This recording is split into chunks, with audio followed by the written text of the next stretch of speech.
Hey, this week's episode of RVD, a little late on the audio side, but it's presented by FanDuel. And hey, the NBA Finals are over. My Knicks won. Heck yeah. And the Stanley Cup is over. The Carolina Hurricanes won. Hey, let's talk a little World Cup, shall we? Because I don't know anything about soccer. I don't know zilch about football. But I will take Argentina at plus 950. If you want to join me, you can do so right now on FanDuel.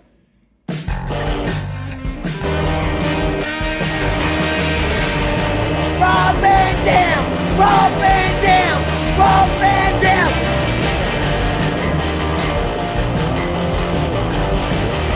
I'm Rob Van Dam. The whole show.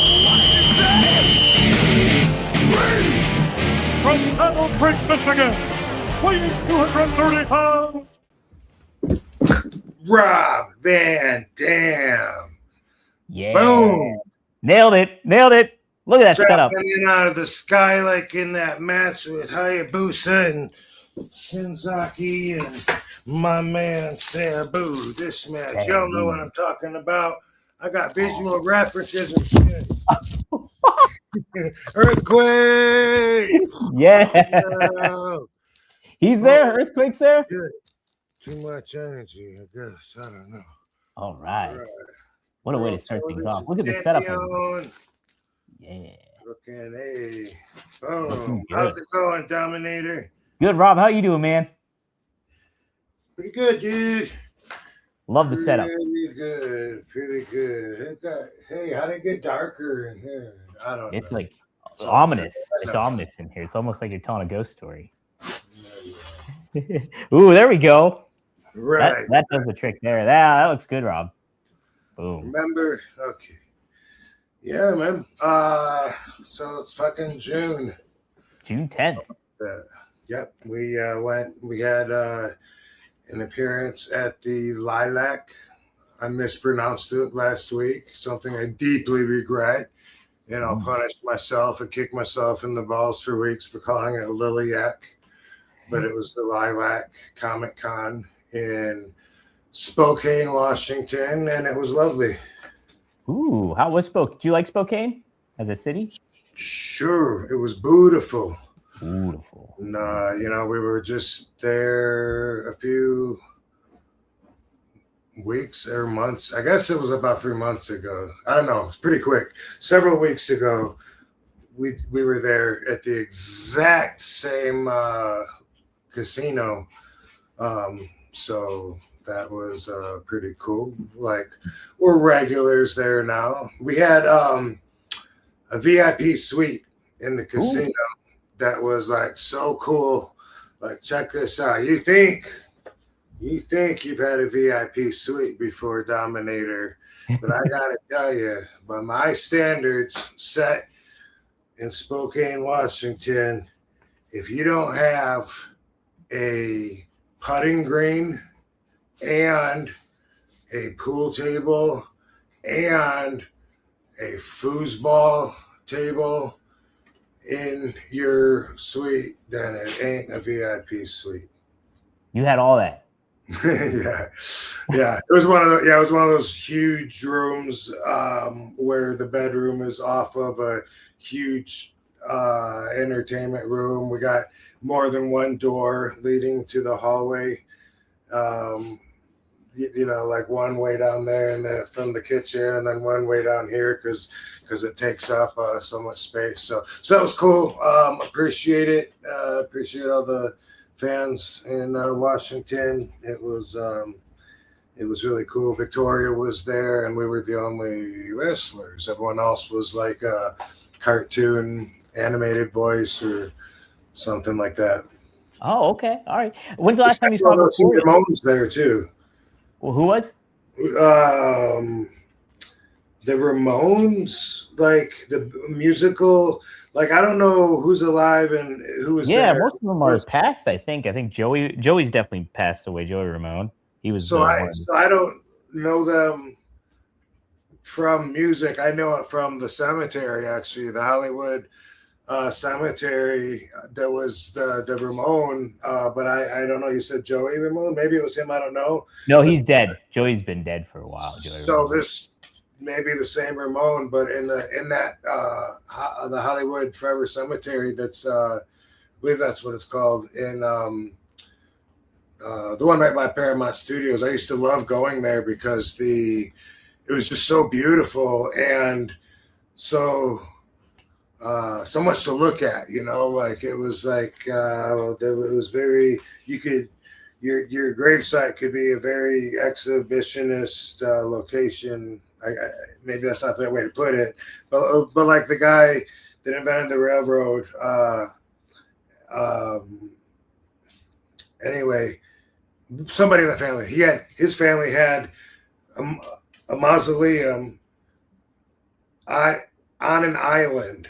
So you got to like cross over and then go onto a little island and then inside of this tiny little house where he and his family, so it's just like, a lot of famous people too. And the Ramon has a bust of him playing the guitar. Really?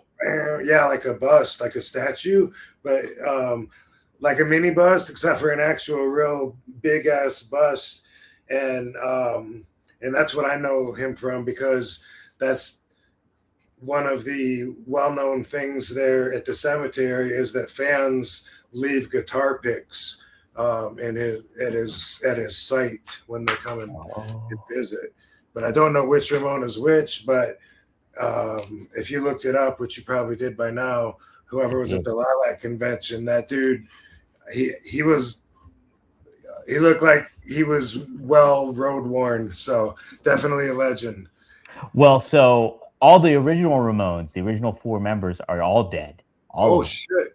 Yeah. Last one to be alive was Tommy Ramone. He passed away in 2014. Okay. And then the later members, which ones are now? See if any of these ring the bell. Marky Ramone. Well, who was at Lilac convention? That's what. So here's the names that could be at Lilac. Just look it up. Look up Lilac. There's Marky Ramone. There's Richie Ramone. There's CJ Ramone, or there's Elvis Ramone. Yeah, well, I wouldn't know. Sound familiar? No, I wouldn't know. I mean, I didn't meet him. Oh, okay. I didn't know if you knew him on the bus, but I just heard that that's who he was, and I didn't know that about the family. Yeah. No, I didn't know all 4 of them were passed away. I had no clue about that. But Alexa, what Ramone was at the Lilac comic book convention in Spokane, Washington last weekend? Ooh, good question, Rob. The Lilac Comic Book Convention in Spokane, Washington was held on June 6 to 7, 2026.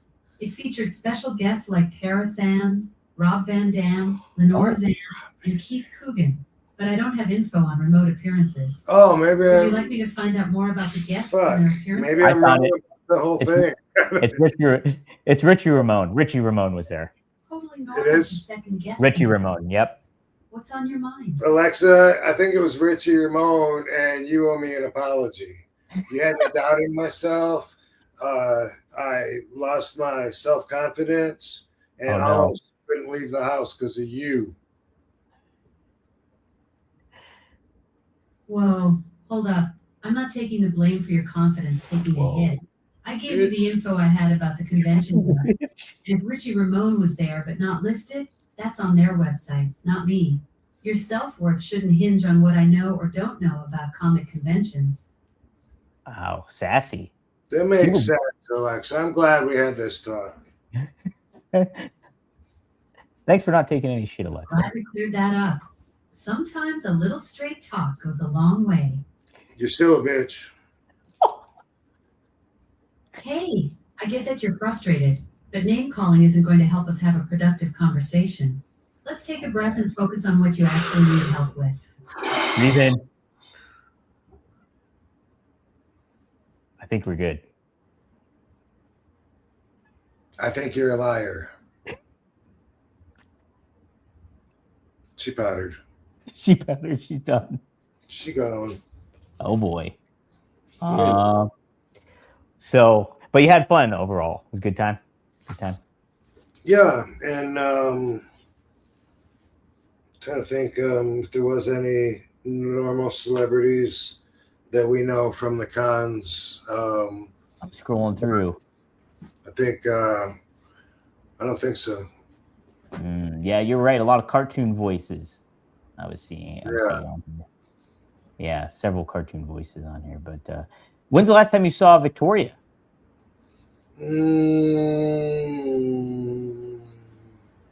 don't know. That's a good question. It seems like I saw her maybe once within the last year somewhere, but I don't know where. She might have been at the WrestleCon for WrestleMania in Vegas. She probably was, yeah. Yeah, I think I remember seeing her there, actually. She's always seems very nice. I've talked to her once or twice before, I think. And she's fun. Yeah. She's really underrated, too, as a wrestler, I think. She was really great for the WWE back in the day, stuff like that. I like it. Yeah. I'm sure I met her in the UPW days of California. And I can't remember seeing her, but she was like really jacked back then, you know, and looked pretty good. And then I remember in 2001, she was in WWE when I was there, and I was just getting to know everybody because I was just brand new there, you know. Yeah. And yes, but I remember checking her out, like we were all like watching the monitor, and she was standing there watching the monitor, and I remember looking at her and being like, damn, like she looks good, like she's jacked, but it doesn't look masculine. It looks like feminine jacked, you know. And I was coming to terms with how I felt about that, you know, and I know I liked it, but wasn't sure if that was okay. Yeah. No, I wasn't sure of that. But she started off in WWE.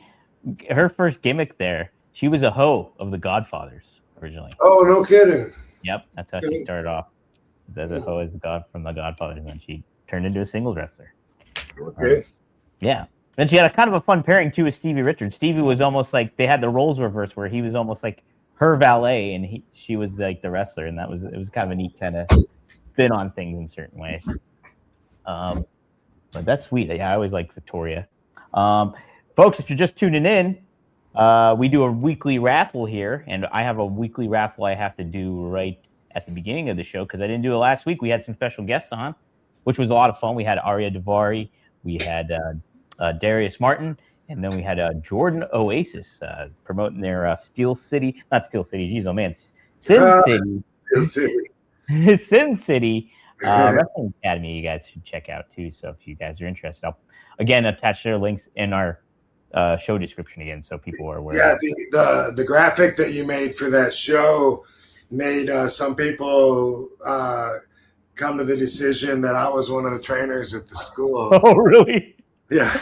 I was wondering. I was like, well, people think that Rob's a coach there. I was like, there are guests on here, and I just wanted to include Rob on there because it's his show, so that's why I did it. I was like, people might think, but sure enough, I guess they did. I guess. Yeah.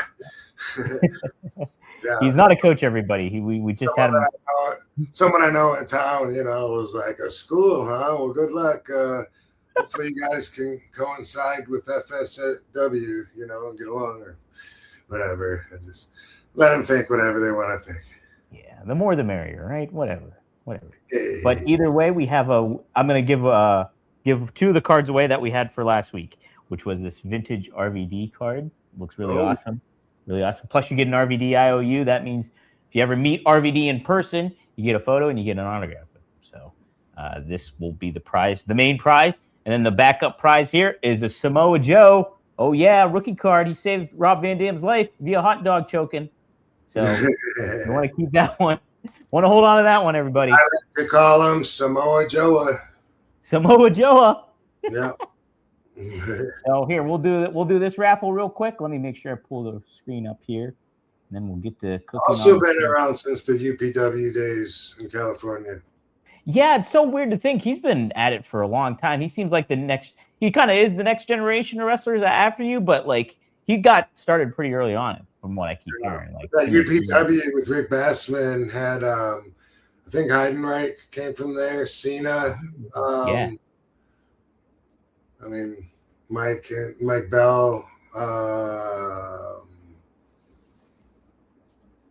Who else was I just going to say? I don't know. Anyway, several of the people. I was going to say Frankie Kazarian, I think, Christopher Daniels. I think you're right. Daniels, yeah. I think, fuck it. I'll just start naming names. The Rock, fucking Stone Cold. Frenchie Martin. Who? Frenchie Martin. Yeah. Yes. The Brooklyn Brawler, they all went there. Yeah. Taz. Don Amici. Dominic DiNucci. Yeah. So many names came out of UPW. Burt Reynolds. Oh man, what an actor too. Holy smokes. He did everything. Yeah. All right, we'll spin the wheel. This will be for the RVD vintage card plus the RVD IOU. So here we go. This is for last week. Everybody. Oh, it is Lexar. You asked several questions last week, I remember. Hopefully I can still get your information. I'll make a post on YouTube and all that stuff, and hopefully you can reach out and get to me. But either way, you win this and an RVD IOU. Hopefully we can reconnect. And all right, so I'll make note of that. Close. And then Samoa Joe time. Samoa Joe. Oops, hold on. I got to stop this one. This one doesn't count, everybody. Unless somebody else. No, I'll count it because this is new winners. Villain. All right. Villain with ones. I'll be sure to get your information. Tweet out to me. If you are watching, go to dpdeangelo@gmail.com. Email me. That's dpdeangelo@gmail.com. Either way, I'll try to reach out to you guys. Also, Frankie Turizo, I know you always ask the good questions. I have yours ready to go. I just need your address. So get a hold of me too. So there we go. Boom. All right. Congratulations, everybody. If you guys want to get in the raffle this week, we have another RVD card that's super duper cool. And you also, the runner-up will get a Luke Harper / Brody Lee rookie card from WWE, like the Samoa Joe one there. So the late Brody Lee. So that's what's available today. So if you want to enter, do a super chat. Look at that. Holy smokes, Rob. Holy smokes. That's the next one. Is that from Raw? You call it. Yeah, look at that. Man, you got a lot of sweet shit from Raw. A word from our sponsor. Yeah. Smoke them if you got them. About to blaze up myself a pretty damn good doobie. Look at that. I don't mind sharing my skills with everyone. That's how I roll it. All right. That's how I roll it. So when y'all, and there's a filter tucked in there too. So when y'all come up to me at a convention and you got a skinny little toothpick and you're like, hey, Rob, you want to come out to the parking lot with us and smoke this? Fuck no, dude. You light that and it's gone already. All that is a wick. Maybe stuff that in the end of my joint and light that as a wick, and then we can smoke it. And a guy's got to have standards. You should do a tutorial on like how fans should give you a joint. Make that an own video. Right? Yeah, I prefer pre-rolls as I'm often telling my fans. It's a lot easier and convenient. I don't want to have to fuck with it and roll it up, and I just want to be able to go out the back door and spark it up. You know. Mm-hmm. No doubt about it. No doubt. Yeah, somebody in the comments one time said, "Who puts a filter in a joint?" Whoever left that comment sets a sheltered life. If you ever gotten a pre-roll that doesn't have a filter, I mean, that's like so long ago for me. I remember when I hadn't heard of filters because I was new to the smoking game. And then I knew in Canada they used filters. And then, and that was it. So it was weird. And I had a friend of mine that was in Canada that I would have him send me these filters. It's like a little book of papers, but they're called end jammers. And there's a perforated line so you can, rip it. You roll it up, stick it in the end, and like I would always, try and get him to send more. Like, dude, I'm almost out. Can you send more? Like, and he was eventually, he was like, dude, all you got to do is like cut a strip and a business card or whatever, and changed my life forever. Like whenever there's that special cardboard, I save that because that's what I'm going to use to roll it. It helps it take shape, makes it a better smoke.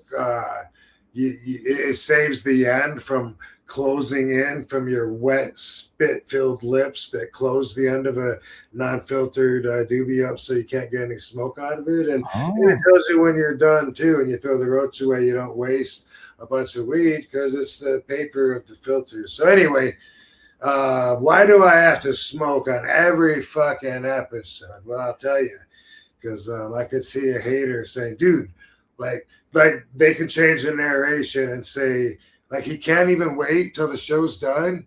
Like, nobody said I can't wait. It's a choice. But that's how basic thinkers think. They can they can phrase things into a way that's worded that suits their need. And then to them, they just make perfect sense. Anyway, number one reason that I smoke is because I like it. Sometimes I don't smoke when the babies are around. Like if Katie's here for a whole episode or whatever, no problem. But something that you may or may not know, and you may have formed an opinion on this without knowing that that's exactly what I want you to do. See, I want to represent the responsible cannabis toker. So for everyone out there that thinks when you light up that it makes you giggle like a girl, drive your car off a bridge, and completely turns you into an idiot, I freely smoke. Sometimes I smoke two back to back, and you can be sure I got some really good weed. And how do I know? Because after I smoke it, the burnt smell of the weed doesn't smell different than the flower that's unburnt. That's a good test of good weed. When you come into a room and it smells so good that it doesn't even smell like it's been burnt. Quite the opposite of like we were at the airport leaving Spokane, and there was a couple that was smoking maybe 10 yards away from us or something. And there was cops right by us. So we were watching them. Like, do the cops care that they're smoking? And the cops walked by and they said something to them and just laughed and kept walking. And I was like, wow, that's cool that they're open-minded like that. But something that stuck out that I told Katie was it smelled horrible. Like, what are they smoking? It smelled like a roach. Like, how can the whole joint be a roach? It smelled horrible from the beginning to the end. Anyway, as far as being responsible goes, you tell me, in the chat room, if you notice me changing at all post-combustion, then tell me what you notice, because I really don't feel that much different. I don't get high the way that the haters think everybody gets when they smoke. They think, oh, he gets high and then he gets in the ring. That is so irresponsible. You need all your senses. Look, I don't get high the way that you think. That's not something at this stage of the game that I would even enjoy. If I was like blitzed, like when I was 21 and first started smoking and couldn't tell if shadows in the road were actual shadows or puddles of water. I was like, what the fuck? And that would last. Like I'd go to bed and wake up still high. That was a long time ago. Now it increases my spiritual vibration, makes me happier, makes me feel a little better. And as far as how I act, I don't think that I act different. You tell me. I'm going to spark this up. And you guys know because you watch every fucking week, so you get my point. But it's not just me. There are others out there, and cannabis can be used responsibly. And so, I use it and don't lose my sense of where I'm at in life or in a conversation or in where was I at? See what I did there? Hey, you got me on that one. Yeah. Anyway, you get what I'm saying. So fucking put a comment in there. And Dom, let me know if you see any comments that say anything. I mean, if you say maybe my eyes get a little puffy or red or whatever, hey, whatever. I'm not going to argue with you no matter what you say. But it's not like if I was sitting here and I threw back 10, 12 shots of fucking whiskey and you were testing my speech or whatever. You know what I mean? It's not like that for me at all. So for the responsible toker out there, I represent you. That's right. SJ Goods, SJ Good, he says always the same, whether you smoke or not. So he says that. Thanks, dude. I read a comment that complimented my memory and just said that Rob's recall is point on no matter how much he smoked or not smoked. And that's the point that I try to make too when we're having the show and I'm trying to come up with names or whatever. It doesn't change that for me. It doesn't ruin it for me. If I was going to get an IQ test, I think that I could smoke before or not. And I don't think my answers would be that much different. Right. No, that's the thing too, is like when I'm helping with the Nash show too, Kevin, like his recall's great on stuff, but like if you like throw out matches like just out of nowhere or something like that, he's not going to recall any of that stuff. But it's like, I don't expect you guys to remember that stuff because you've had so many of them. Like in like the particular moments or whatever. Like more so moments you guys will remember or certain incidents, but like when it comes to matches throughout your career, it's just like, oh, I wrestled that guy? Like that can happen sometimes. It's not going to be a lot different either way is my point. Yeah. Maddie says spark him if you got him. So definitely that. And then the real Goose says because he's RVD and can do whatever he wants. Also, weed is medication. You take it. It helps you concentrate. That's right. Yeah, do you feel it helps you concentrate a little bit better, Rob, and get your focus in a little bit sometimes? Concentrating to get my focus in. Perspectively, sometimes yes, because it does stop the mind from racing or from being spread out and dissipating amongst too many subjects at the same time. It does allow that so that if I just want to be working on like one thing, it helps kind of like push all the other stuff out of the way temporarily and just know it's there, but you're not stressed about it and not have to have it clutterize, if I can patent that word, my thoughts. I like clutterize. Yes. Yeah, so it helps you not ruminate as much and stuff like that, potentially. Hey, second bet this week on FanDuel. If you want to go a little bit more on the safe side, Argentina, like I said, was plus 950. But you can get the heavy favorite. That's France at plus 440 on FanDuel. Or you can get Spain at plus 500 on FanDuel. All right, summer is here, and guess what? That means the sun's out. Boom, the guns are out too. And you want to look good, you want to feel good, You want to look nearly perfect. Nobody's perfect, but guess what is? The Perfect Gene. Heck yeah. And we are happy to have them back as a sponsor here with One of a Kind with RVD, because guess what? No lie, 100% a fact. The Perfect Gene is my favorite pair of jeans I have ever owned. I got the Joker Blue, and I wore them forever, and they lasted forever too. That's whether I was on a bike, I was going to work, I was on a date, I was at an audition, anything. I'd wear the Perfect Gene at the perfect time, and you can too. And we got a special deal for our listeners, as always, here at One of a Kind with RVD. Our listeners get 15% off their first order plus free shipping at theperfectgene.nyc or Google The Perfect Gene and use code RVD15 for 15% off. Feel perfect, look perfect. You're nearly one of a kind. Gem the Dawn says, I use cannabis to deal with a chronic stomach issue. Helps better than any medication, and doctor always trying to give stuff with bad side effects. RVD always with the good vibes. Thanks, Gem the Dawn. Good stuff. And it's not for everybody. I'm definitely not trying to push it down anybody's throat. No. You know, just keeping it real. That's what we do.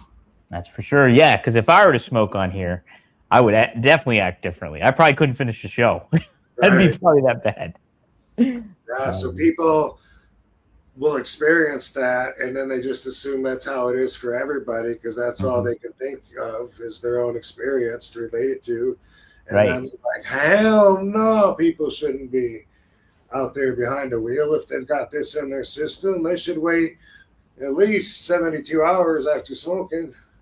Right. Oh my gosh. Yeah, no, obviously it affects you so much differently than it would me. But yeah, it's like, I know that. I know it's like, I'm different than everybody else, and it just messes with my chemistry a little bit differently, for sure. RC Silverado says it helps with my post-traumatic stress disorder. So there's a lot of things that we can help you out with.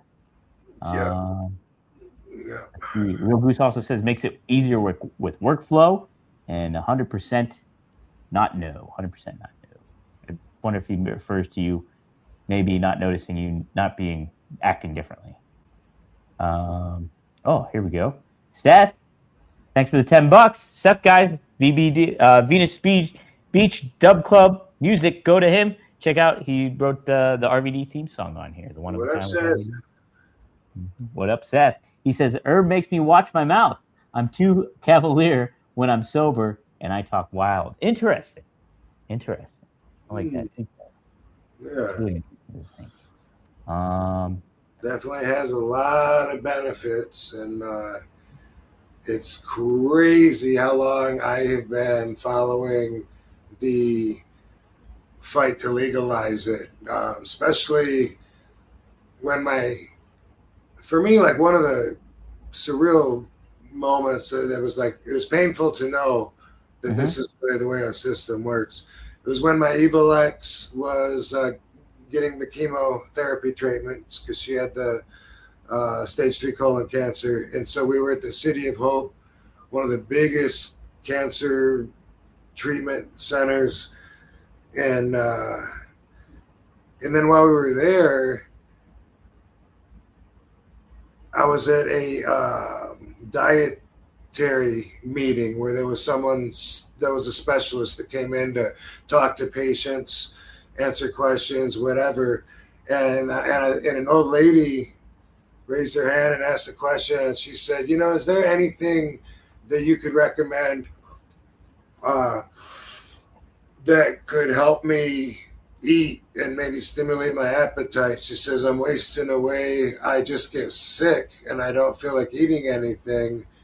I'm just so uncomfortable and nauseous and need something, if there's anything you could recommend. And I was thinking she's got to say cannabis.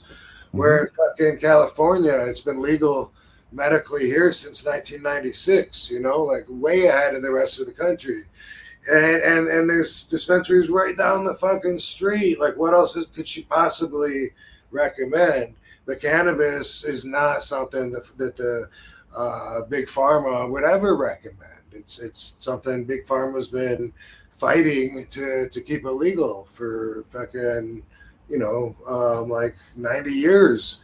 So she's the lady, the specialist said, just keep trying. Just really try hard. There's little tricks you can learn, like you can sprinkle like powdered milk and sprinkle that on your food sometimes and get a few extra calories that way, and little things like that. And so I was like, hey, well, what the fuck? How come you're not? I didn't say what the fuck, but I was like, hey, what about medical marijuana? And she says, okay, great. She said, since you brought it up, now I can talk about it. I'm not allowed to bring it up myself. And then she proceeds to say, a lot of patients have gotten a lot of benefits from medical marijuana. It stimulated their appetite. It helped them feel comfortable when they were feeling nauseous, and overall helped them get some sleep at night. And it has worked really great for them. You might want to try that. She's not allowed to bring that up. That's policy. Let them suffer. Just feed them Big Pharma, because Big Pharma owns us and pays our bills at this hospital establishment. They own us. So just recommend medicine, even Marinol, which was 100% THC when it was federally illegal. But don't tell them the truth, even though it could save the quality of their life. Just let them suffer, because that's just policy.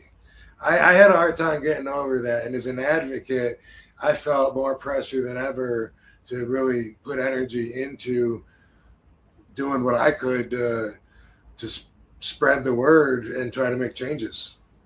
That would be really frustrating. And I didn't even think about that at first. Like when you said that you had to suggest it, and then like it's just policy. I was like, I didn't even think about Big Pharma, but that makes a lot of sense. Like Big Pharma just not wanting. Oh no, that's a more efficient way to do it. But we won't make any money off of that if people do medical marijuana stuff. One of the main reasons that marijuana has been prohibited. A lot of people that do some research and learn about the history, they'll bring up like one thing or another, one person or something. Like a lot of them will say, well, it's. The reason that it's prohibited is because it interfered with profit going to William Randolph Hearst, the newspaper guy. Yeah. True, but it wasn't just him, Mm-hmm. And he did sponsor Harry Ass Liquor, the guy that prohibited it. But it wasn't just him. It competed with every big conglomerate. It was like the most, as Jack Harrer said many times, it was the most resourceful plant on the entire planet. You can do everything. You can eat it. You can use it as fuel, which is why Rockefeller also didn't want it legal, because it competed with fuel. The guy, Henry Ford, when he made a car out of hemp, and it ran on hemp seed oil, or, that's the oil, and that's like, you could be self-sufficient, and then the government loses big time. They didn't want that. When it comes to Big Pharma, it's been said that cannabis could replace up to 80% of pharmaceuticals. So they're a big hater for legalizing cannabis. And that's just another hand of the government. But a lot of really big conglomerate businesses that it would compete against, all are why cannabis has been prohibited for so long. But now that it's, a Schedule 3 and considered medicinal for the first time, then I would imagine we're going to learn more about it. We're going to study it more, and education will change with that. And I'm sure they're only going to allow it to go so far so fast, but it's definitely a move in the right direction. Do you think, Rob, that marijuana serves a lot more purposes, that positive purposes, that even you're not aware of yet? Like, do you think there's like stuff that just discovered about it that has not really hit your radar? Absolutely. Jack Harer's book, The Emperor Wears No Clothes, which has been around since, I guess, the 80s. It's like a phone book, and it says in there there's over 5,000 uses for that you can use hemp for, which to him, hemp and cannabis were the exact same thing. Same plant, just, marijuana has THC, and without it, they called it hemp. Same plant, just with or without the psychoactive ingredient. But for him, I had a conversation with him many times. When he was talking about hemp, he was talking about marijuana. So either way, but 5,000 uses. I'm sure I can't name, I can't name 1,000 of them. So absolutely, there's plenty. It's just I understand how resourceful it is, so nothing will surprise me, and I won't doubt it when they say, yeah, you can wash your hair with it, you can wear it, you can use it as fuel in your lanterns or to make your car go vroom vroom.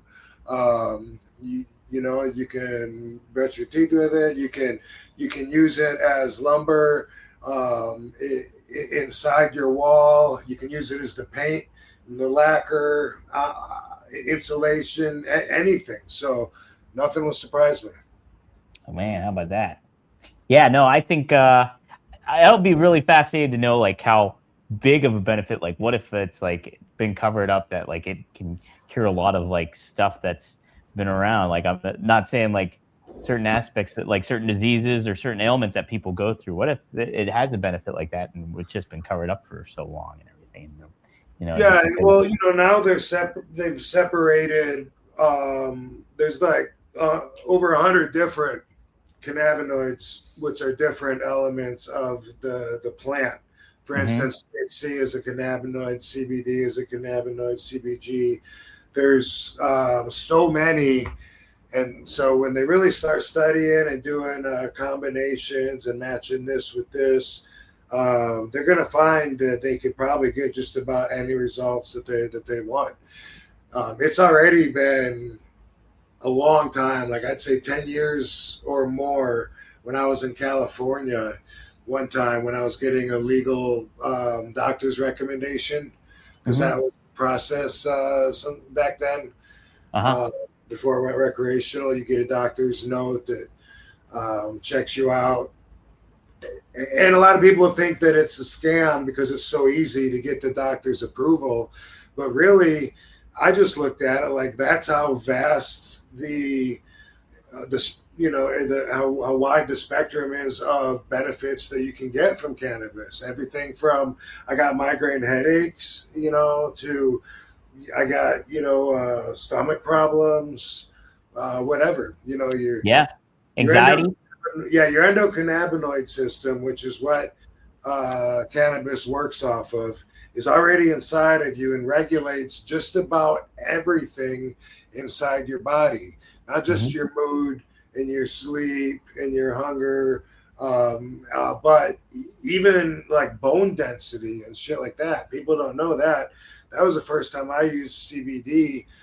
Somebody gave it to me because I had broke my ankle or my foot. It was either the time with Phil Baroni when I broke my foot, or else it would have been with Rhino, which would have been quite a long time ago. So not sure which. More likely 2016. But back then it was like the CBD was like a thick black oil. Wasn't really refined yet, but Charlotte's Web was one of the main ones. It was getting a lot of media because Sanjay Gupta did a special where he was saying, hey,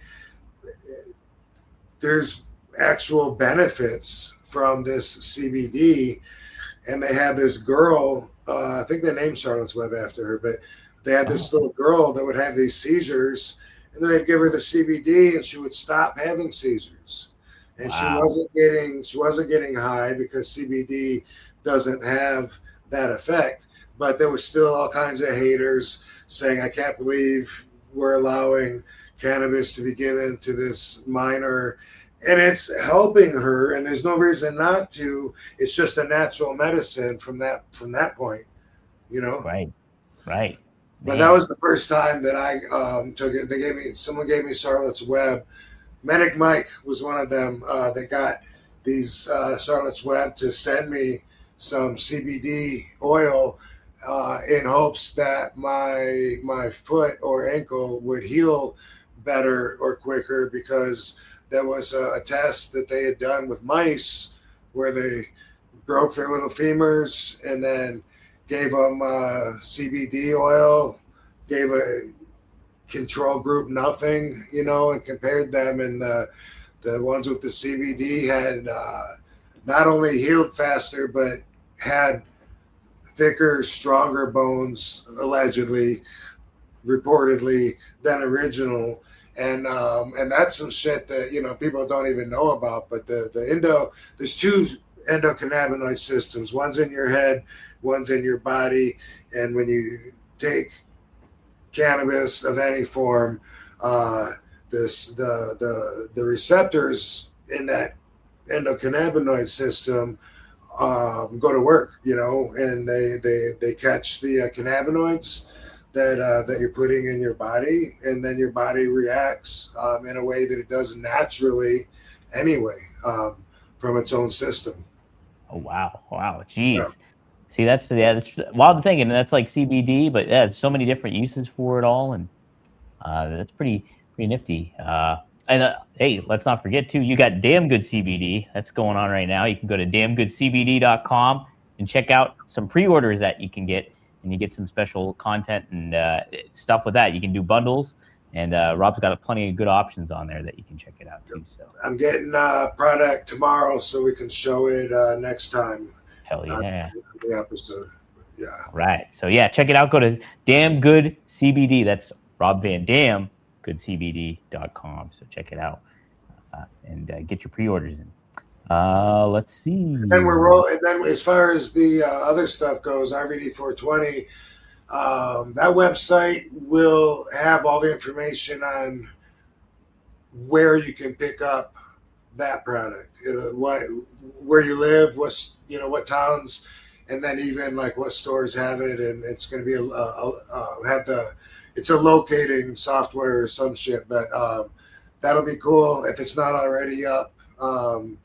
Right now in June and July, we're rolling out and starting with 7 or 8 states. Oh, nice. Yeah. Nevada, California, Arizona, Alabama, strangely. Wow, really? Pennsylvania? Mississippi. Ooh. Yeah. Oh, here comes Kingy. She doesn't have a baby with her. But yeah, guys, you can bookmark RVD420.com and damngoodcbd.com too. That's above me, and RVD420 is above Rob, right? Hang out without the baby? Yeah. Okay. Katie, what's up? Great. Really? Yeah, this was very, very cool. And the couch. Doesn't it look neat? Thank you. Wow. I like moving shit around, keeping it fresh. Hey, y'all. Katie, how's it going? Good. Wow, Good to this see is you. so cool. Rob is an interior designer. He's got good feng shui. He's got good feng shui about him. Yeah. He's got an eye for it. He does. He does. Let's take some super chats here. Mackenzie. This weed is good. It's good stuff. It's good stuff. All right. Yes. Mackenzie, thanks for chiming in. Mackenzie 1266. Thanks for the $5. Oh. You're in the raffle there coming up here, Mackenzie. She says, I saw you liked my upload of your current self on WWE2K26. I post on Twitter. I appreciate it. Also, the Ramones thing reminded me of a Simpsons bit when we were going over there. We're trying to figure out who the Ramones were. Ramones remind him of what? A Simpsons bit, like on the Simpsons cartoon. Oh. Because we were trying to figure out which Ramone was still alive and which wasn't. Yeah. I thought that was a Ramone that was with us. He was. They said he was one of the Ramones. Oh, did we already confirm that? Yeah. So it was Richie Ramone. We figured out it was Richie Ramone. He wasn't there was no Ramone advertised there. Yeah, but there was. You got advertised Richie Ramone. Richie Ramone, everybody. Yeah. You had to do that, right? The Real Goose, thanks for the $2, asked Rob, would you consider Matt Riddle a good RVD ripoff? A good RVD ripoff? Yeah. I would consider him a good inspiration from RVD. You know, a lot of similarities, but definitely a lot of differences as well. So it's like, you know, like you had superstar Billy Graham, and he's jacked, and he's wearing the feathers and all this. And then you got Hogan, and then you got Jesse the Body, and they both, you could say, ripped him off, but in different ways, kind of, because they didn't try to be exactly him, but they definitely used his inspiration to make what they were. And maybe or maybe not, that's a good analogy or comparison. But I think definitely he's far from a clone of RVD. Definitely, he's definitely his own person with his own values. But also, there's an awful lot that we can meet on common ground with. No doubt about it. Yeah. Sure. I like Matt Riddle a lot. I think, obviously there's some similarities, but if you two look at your wrestling styles, his wrestling style is a little bit different, but you guys still keep the legitimacy to it, I think. And I think that's could there be a Matt Riddle without an RVD first? Who knows? We'll never know. But I see how, you know, how that led to, you know, I mean, I was one of the only representatives of martial arts on the cards, so you got to give me credit for being, you know, an inspiration to anyone that comes in after that with the martial arts and shit like that, you know? Yeah, absolutely. Did you ever cross paths with Steve Blackman, by the way? Never professionally. Like I met him once, I think, at a convention or something. Yeah, because he was always fascinating too, I thought. And like I didn't know this about him, but like he like rode with like Gary Albright and stuff like that in Japan. And then he got like so they were down in Africa and he got like super sick. He got like dysentery and stuff like that and was sick for like 5 years. And this is before. Oh my gosh. Yeah. And like he was like bedridden for like 2 years and he lost all this weight. And then he got back into wrestling after the fact. But like he had like, obviously has the martial arts background and stuff like that. But he was kind of like, he got a delayed start into wrestling a little bit. It was really, because he trained in Calgary with Owen Hart and all that stuff. And pretty wild stuff that I just learned about him. And so Up and Blue Chew just dropped something crazy. I'm talking next level, championship belt, gold-plated energy. One of a kind, if you will. Blue Chew Gold is the newest innovation from the #1 chewable ED brand. This ain't your grandpa's little blue pill. No. This is the 4-in-1 beast that's setting the gold standard for performance. We're talking 2 ingredients for blood flow to keep that rocket pumping, mixed with apomorphine and oxytocin to turn up the arousal and connection in your brain and body. Blue Chew Gold dissolves under your tongue and works just as little in 15 minutes. That means you can get it on quicker and stay in the game longer. Elevation without hesitation. This is peak passion and peak performance in a single tablet.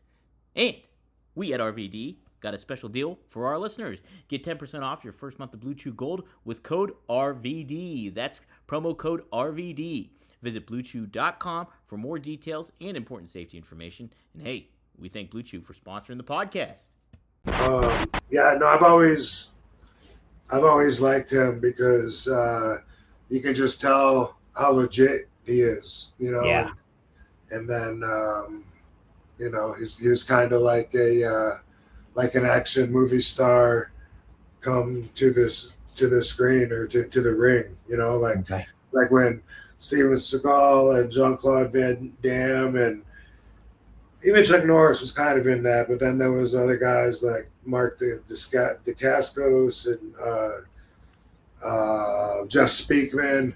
Jeff Speakman is the guy that, for some reason in my mind, I've always linked Steve Blackman with that Jeff Speakman, The Perfect Weapon. If people remember that movie.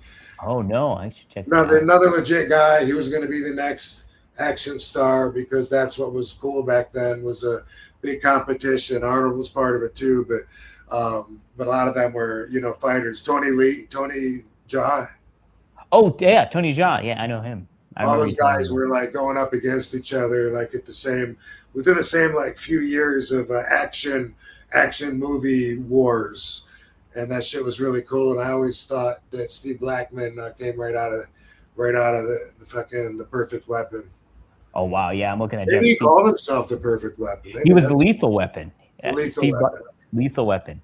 But yeah, I'm looking at Jeff Speakman right now, and yeah, I can definitely see the similarities in that. He's got a dojo right up the street. We've driven by it a couple times, and I thought about stopping in there just to see if he's in there. That'd be neat.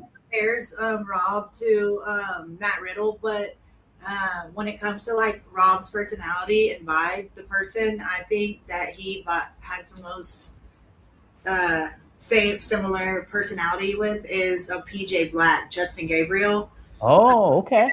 Rob really vibe on the same frequency. No way. Yeah, because I've never met PJ, and I don't think I've ever really watched an interview with him, so I don't know how he acts outside of the ring. So we should have him on the show. Yeah. Hanging out with him, I feel like he's the most like Rob out of any of the wrestlers when it comes to the personality. Yeah. And he was super athletic too. He was always really good in the ring too. I liked him a lot. Sometimes when people are like super mellow around me, I don't know if they're being themselves or if they're coming to meet me at my level. Yeah. Like, not to say that they're insincere, but sometimes people do that. Like if they wanna talk with you and have something in common with you or whatever, then they'll become something a little different than what their natural self is. Right. Yeah, I'm trying to think who I would I'm trying to think of another wrestler to really compare you to from a personality standpoint. I really can't because you're one of a kind. Yeah, one of a kind. Like that. But Justin Gabriel, PJ Black, he's a good one. It'd be cool to have him on the show for sure. Yeah, whenever I'm around him, it seems like vibed. Good positive energy. Yeah. Seems zenful. Maddie, what are you saying here? Let me see here. With a bong hit with RVD card. Oh, did you get your card, Maddie? Did you get it in the mail? Let me know. Is Hogan versus Rock Wrestling 101? Hogan versus Rock at WrestleMania 18. Is that Pro Wrestling 101, Rob? I don't remember the match. I remember enjoying it very much, and I think for like 18 years now, I've been saying someday I'm going to rewatch that match. Yeah. But I don't remember how it went, but it just seemed like they had the audience on puppet strings. Right. Yes. And it seemed like they were getting the crowd was reacting like 100%, like right on the money, and bought every little thing, and every little thing seems so much more important. And that's great for the general consensus of trying to tell, especially the young guys, that sometimes less is more, and sometimes more is just a waste. And especially when it doesn't mean anything, when sometimes you can do so little and make every little fucking thing mean so much. And from what I remember, it seems like the match was very much like that, but I definitely want to rewatch it. Yeah, I would say The Rock, I'd say it might. Hogan. We should watch it. Yeah, Oh, you never saw it either, Katie? I have it. Wow, you guys should watch it. You guys Yeah. should watch it. Do Because it. even it's, Okay. I think it's not maybe wrestling 101, but it's like wrestling at its peak because it's like they did so. I don't want to say they did little, but they did enough to get the crowd into it, and they're two big stars, and at the same time too, the fans want to cheer for Hogan even though he's a bad guy. The Rock is understanding the atmosphere of it all, but it's just like it's the ultimate kind of moment, and I think so. It's wrestling at its peak. I don't know. I mean, I think people could watch it and learn from it because in that way, it's wrestling 101. But, for sure. but I don't think that they did little. I don't want. Yeah, no, I don't want to mean it like that because it's just like when you're working, it's like so much easier to do like what we call Shakespeare than taking bumps. And you know, like if you compare. Go to lock up, fucking boom, go behind, do reversal on me, elbow, snap me, you over, fucking leg sweep me, fucking drop an elbow, roll out of the way, fucking spin, boom, boom, flip on you. Or we look at each other and I just turn to the side and look at the crowd. yeah, And that gets a bigger pop than the first one, you know? yeah. Mm-hmm. That's So yeah, that's when I say, you know, less is more, and where, from what I remember, they had the fans just eating out of their hands. That's what I was thinking. Both of those characters are the type to get the fans involved in that way. absolutely. And Hogan was a master at all that. Like, Right. just drawing people in with expressions and movements and stuff like that, and making the crowd live vicariously through him. He was the best at it. So, yeah, great stuff. Yeah, you guys should definitely watch it though. Yeah, we will. Yeah, Loyal Rock friend all the way from the UK. He says, "Thanks for the $5. You're also in the raffle, Loyal Rock fan for this week. What was your favorite ECW TV title match?" I'd say Bam Bam. That crowd dive was sick. Much love from England. Yeah. You can leave that open if you want. I was just hot. I mean, I like starting sentences with I mean. I mean, I used to laugh at people doing that, but it keeps coming out naturally now. I think that there was many. I loved my matches with Jerry Lynn. Loved wrestling Sabu. But Bammer set the standards, and I wrestled him the night that I won the television championship, and then in Buffalo, New York, at the Burt Flickinger Center, and that was a very big step in my career. That one match, and yeah, it set the standards like moving forward. So it's hard to top that one. I'm probably going to say, if I had to pick one, probably the very first one that I won the belt with. But I always thought that if I could work my ass off every night and have the best matches possible defending the TV championship, then I would add a lot of value to the company, because the TV championship could be as much or more of a draw than the heavyweight championship if the fans are looking more forward to seeing that belt getting defended on any given night. And so that was really my inspiration and my pull that pulled me forward. And like, I loved it when the fans would be cheering my name throughout the show, or like at the beginning of every match, hoping the next match was going to be mine. They'd be chanting RVD until I come out. And then there's a lot of pressure then. You know, I don't want to, after all that, I don't want to have a shitty match and have them be like, you know, it was all right. Like, fuck no.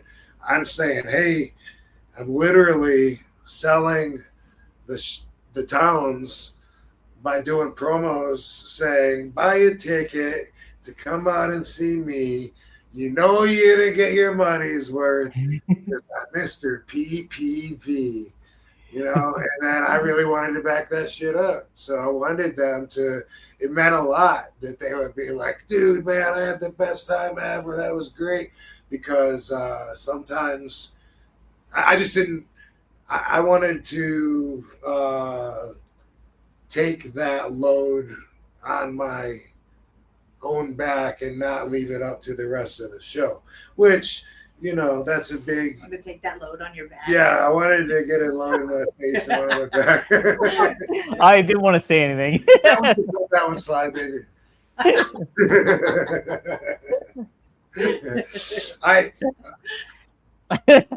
Looking back, you know, everybody obviously, of course, does their part on any show, you know, and in WWE, I was on the other side of that. Like I would be mid-card watching the main eventers take credit for giving everyone their money's worth. And I thought, what an ego. Like they're in there drinking beer, fucking everyone's on the bus waiting to go, and they're in there giving each other hand jobs. So we sold out and we fucking had them rocking, man. I knew we had them. at the beginning as soon as blah, blah, blah. And I'd be like, dude, we all fucking had a good match. But back before I was in that position, when I was the main event, you know, then I felt like it was up to me to give everybody their money's worth, which, you know, looking back, of course it was everybody, but being the whole effing show, fucking wanting everybody to be screaming and to go home happy, that was something that I felt like I was accomplishing regularly, no matter who. When I had that thing for 2 years with Rhino, with fucking I don't know. Now I'm starting to. I keep going to test. That was not until later, and that was a different belt. Who did I wrestle for that fucking thing? I don't know.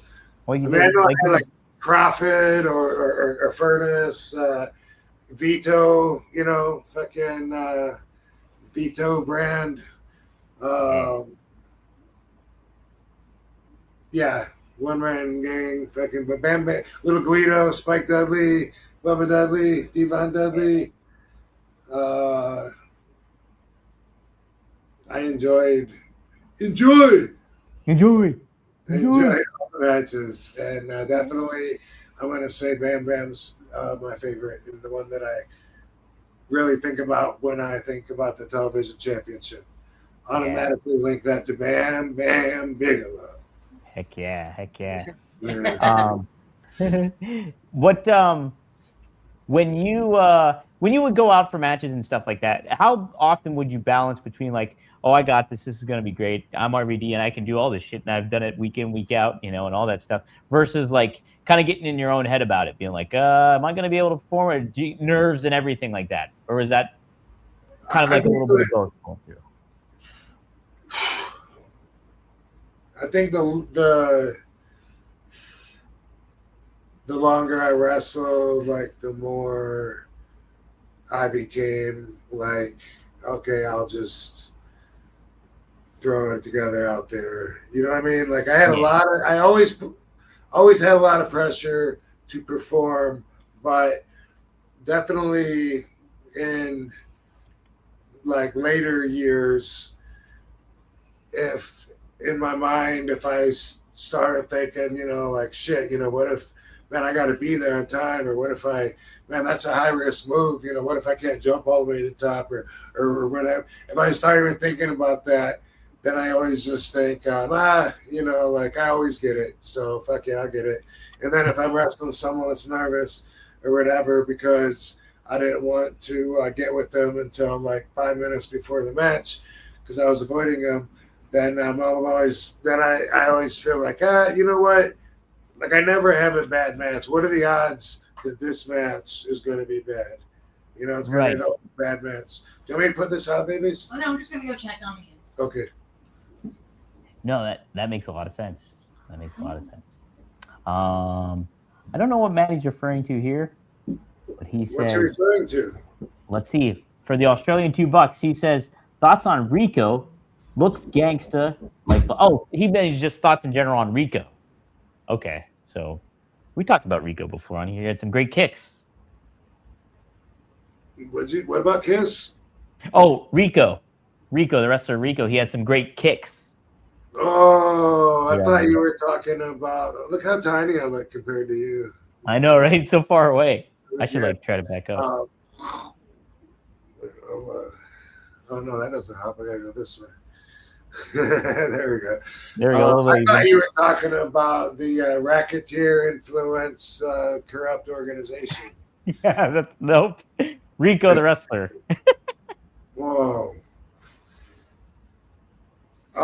Yeah, Rockin' Rico, good guy, and he's a local in Las Vegas, and I've been seeing him out a little more, so that's cool because he disappeared for a while, and then he did some AEW. I see him at some cons. Always a good guy, and he was a police officer before he wrestled.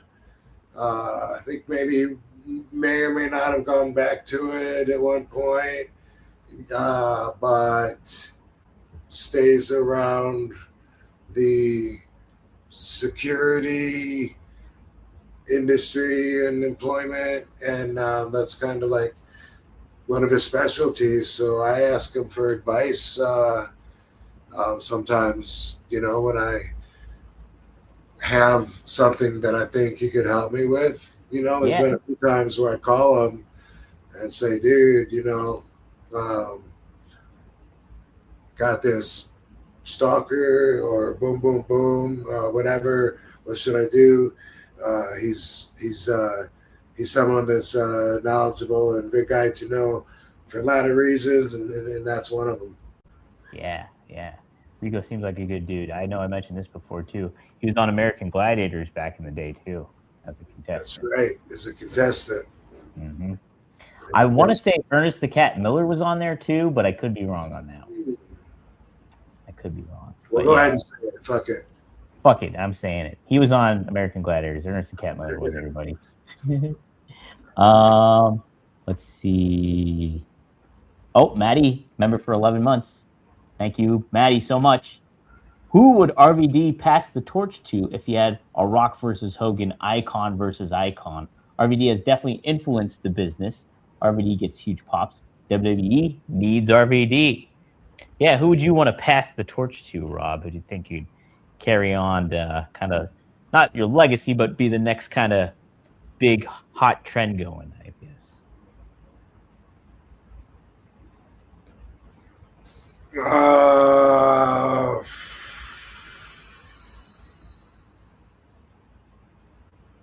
Trying to think of some names. That's a tough one. That is tough.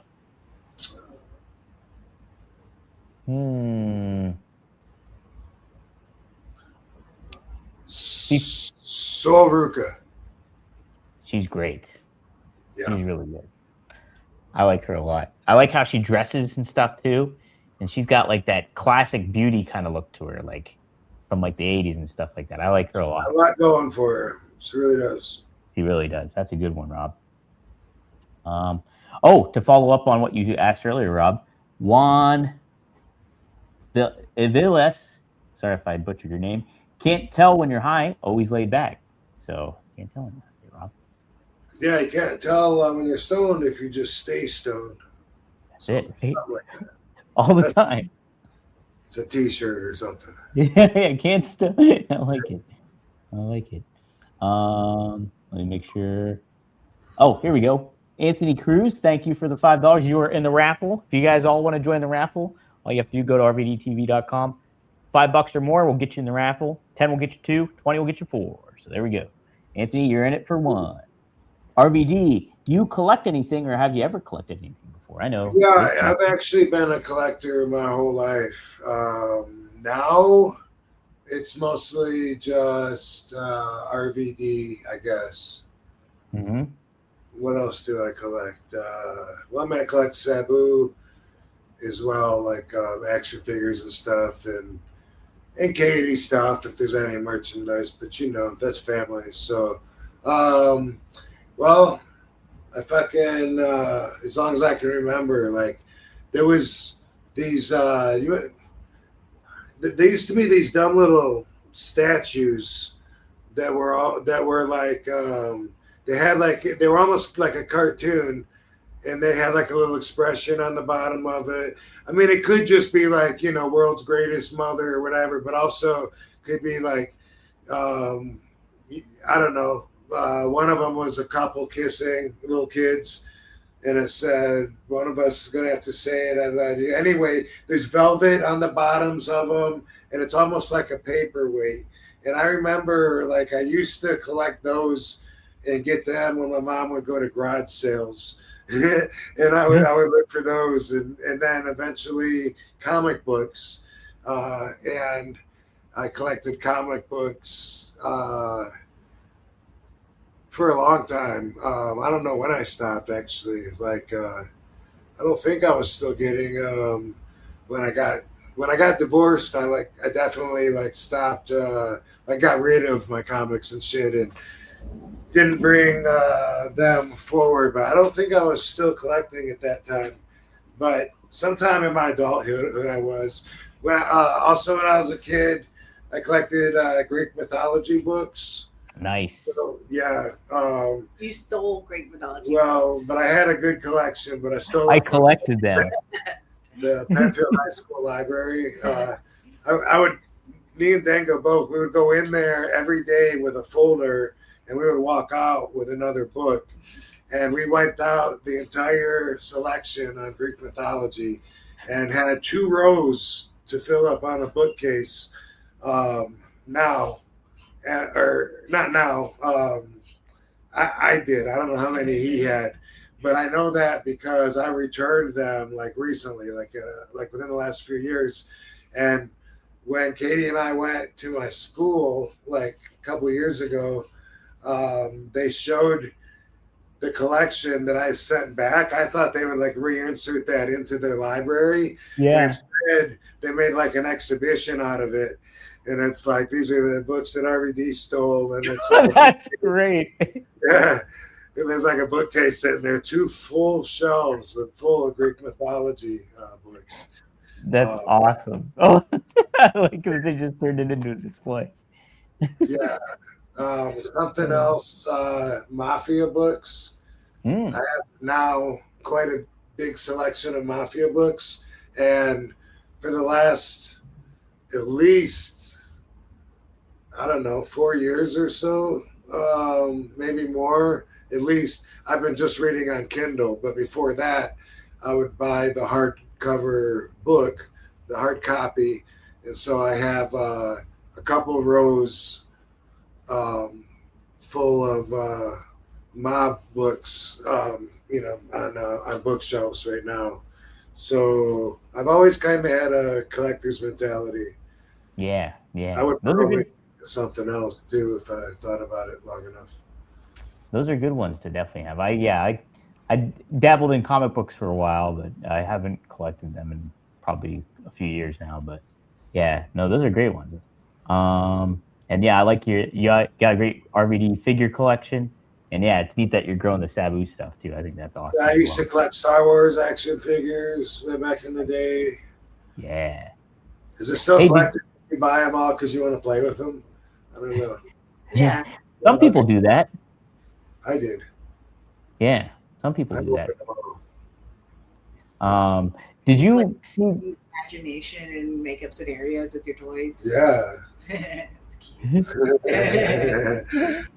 It's still real to me, damn it. Did you see what's your thoughts on the He-Man movie that's out?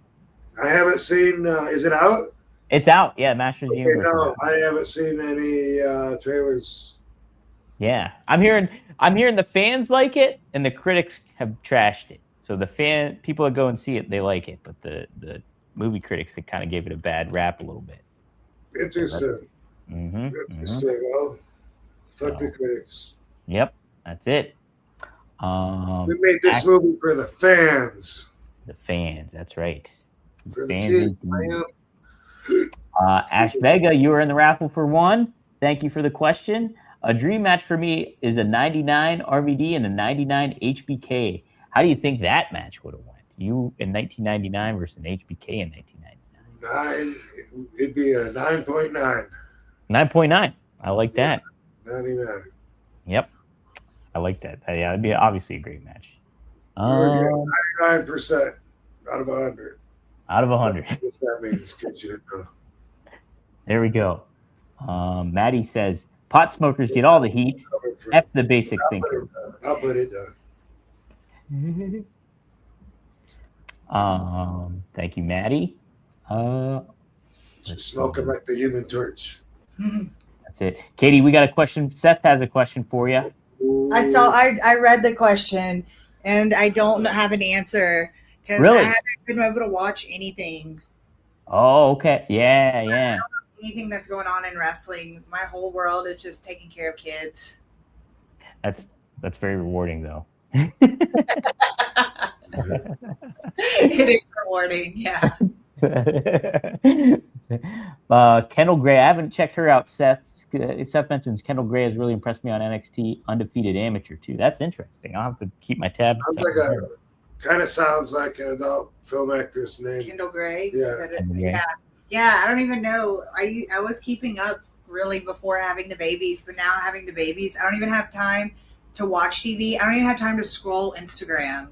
Like, wow. I just take care of kids all day, and then as soon as they go to bed, I go to bed so I can do it all over again the next day. There ain't nothing wrong with that. No time. What about me? What about Rob? I'm just raising kids right now, but I'll be back in the loop when they have more independence. Right now, they need me every second. Yeah, it's pretty tough to, especially twins, nonetheless, too. At the same time. Yeah, if I'm not helping one, I'm helping the other. Right. Doing wife things. That's it. Balancing life out. And there's Lovey too. Look at that. There's Lovey. Lovey is indeed. I know. Even Lovey's like, Mom, I need more attention. Where's my love? Feeding kids, like holding 2 bottles at a time, helping them, and then Lovey is like scratching me, like, "What about me, Mom?" And she waits until like I'm at my busiest moment to ask for attention. She does. I bet she knows. She knows too. She's busy. I'm gonna bug her though. Either way. Nelson Kelso. Thanks for the $5. You were in the raffle for one. Huge fan. First time in live chat. Cool. Just paid an artist to make me in a suit doing your pose. As you can see, big fan of your whole team and the dogs too. Oh yeah, the graphic down there. That's cool. You're doing the RVD thumbs in there. Sweet. Awesome. Thanks, Nelson. You were in the raffle. Thumbnail? Yeah. Yeah, his thumbnail. Take a look right there. Doing the thumbs in there. Oh, that's so cute. Yeah, nice job, Nelson. I like it. Michael Montford, thanks for the $2. Just wanted to invite Big Bud Smokers Club. Okay. Big Bud Smokers Club. Big Bud Smokers Club. Big Bud or Bud? Bud. B-U-D. B-U-D. Well, that's cool too, but I like Big Butt Smokers Club. Big Butt Smokers. Yeah, I would like that one too, I think. I'd maybe smoke for Big Butt Smokers. Big Butt. Big Butt. Ace Ramon. Thanks, Ace, for the $2. What's your thoughts on Vampiro? Hey, is that the Ramon that was at the Lilac convention? He is not, no, but maybe he's a distant Ramon. Oh, okay. Distant Ramon. What are my thoughts on Vampiro?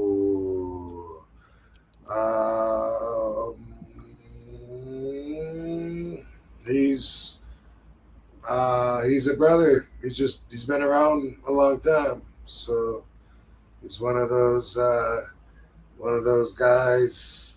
Few guys left that are still working. They have a lot of experience. Very knowledgeable too. Like I got to interview him a couple months ago before the JCW show, actually, and I was really impressed with how he viewed wrestling, and like he alliterated it to the movie Jaws, and I was like, wow, that's a really fascinating way to kind of put it. And so yeah, I was really impressed with how. And obviously, I knew him since. What did he do to the movie Jaws? So he said trying to think. Oh, he said the role of a heel is almost like Jaws the shark in the movie Jaws. You know, where it's just like, and how you kind of pace it out to build that menace and, you know, the scariness of a heel almost, I think is what he was getting at. I was like, that's really a fascinating way. Okay. Yeah. Okay. Gem the Dawn, you're a member for 4 months. I got to put you guys extra in the raffles for being members here.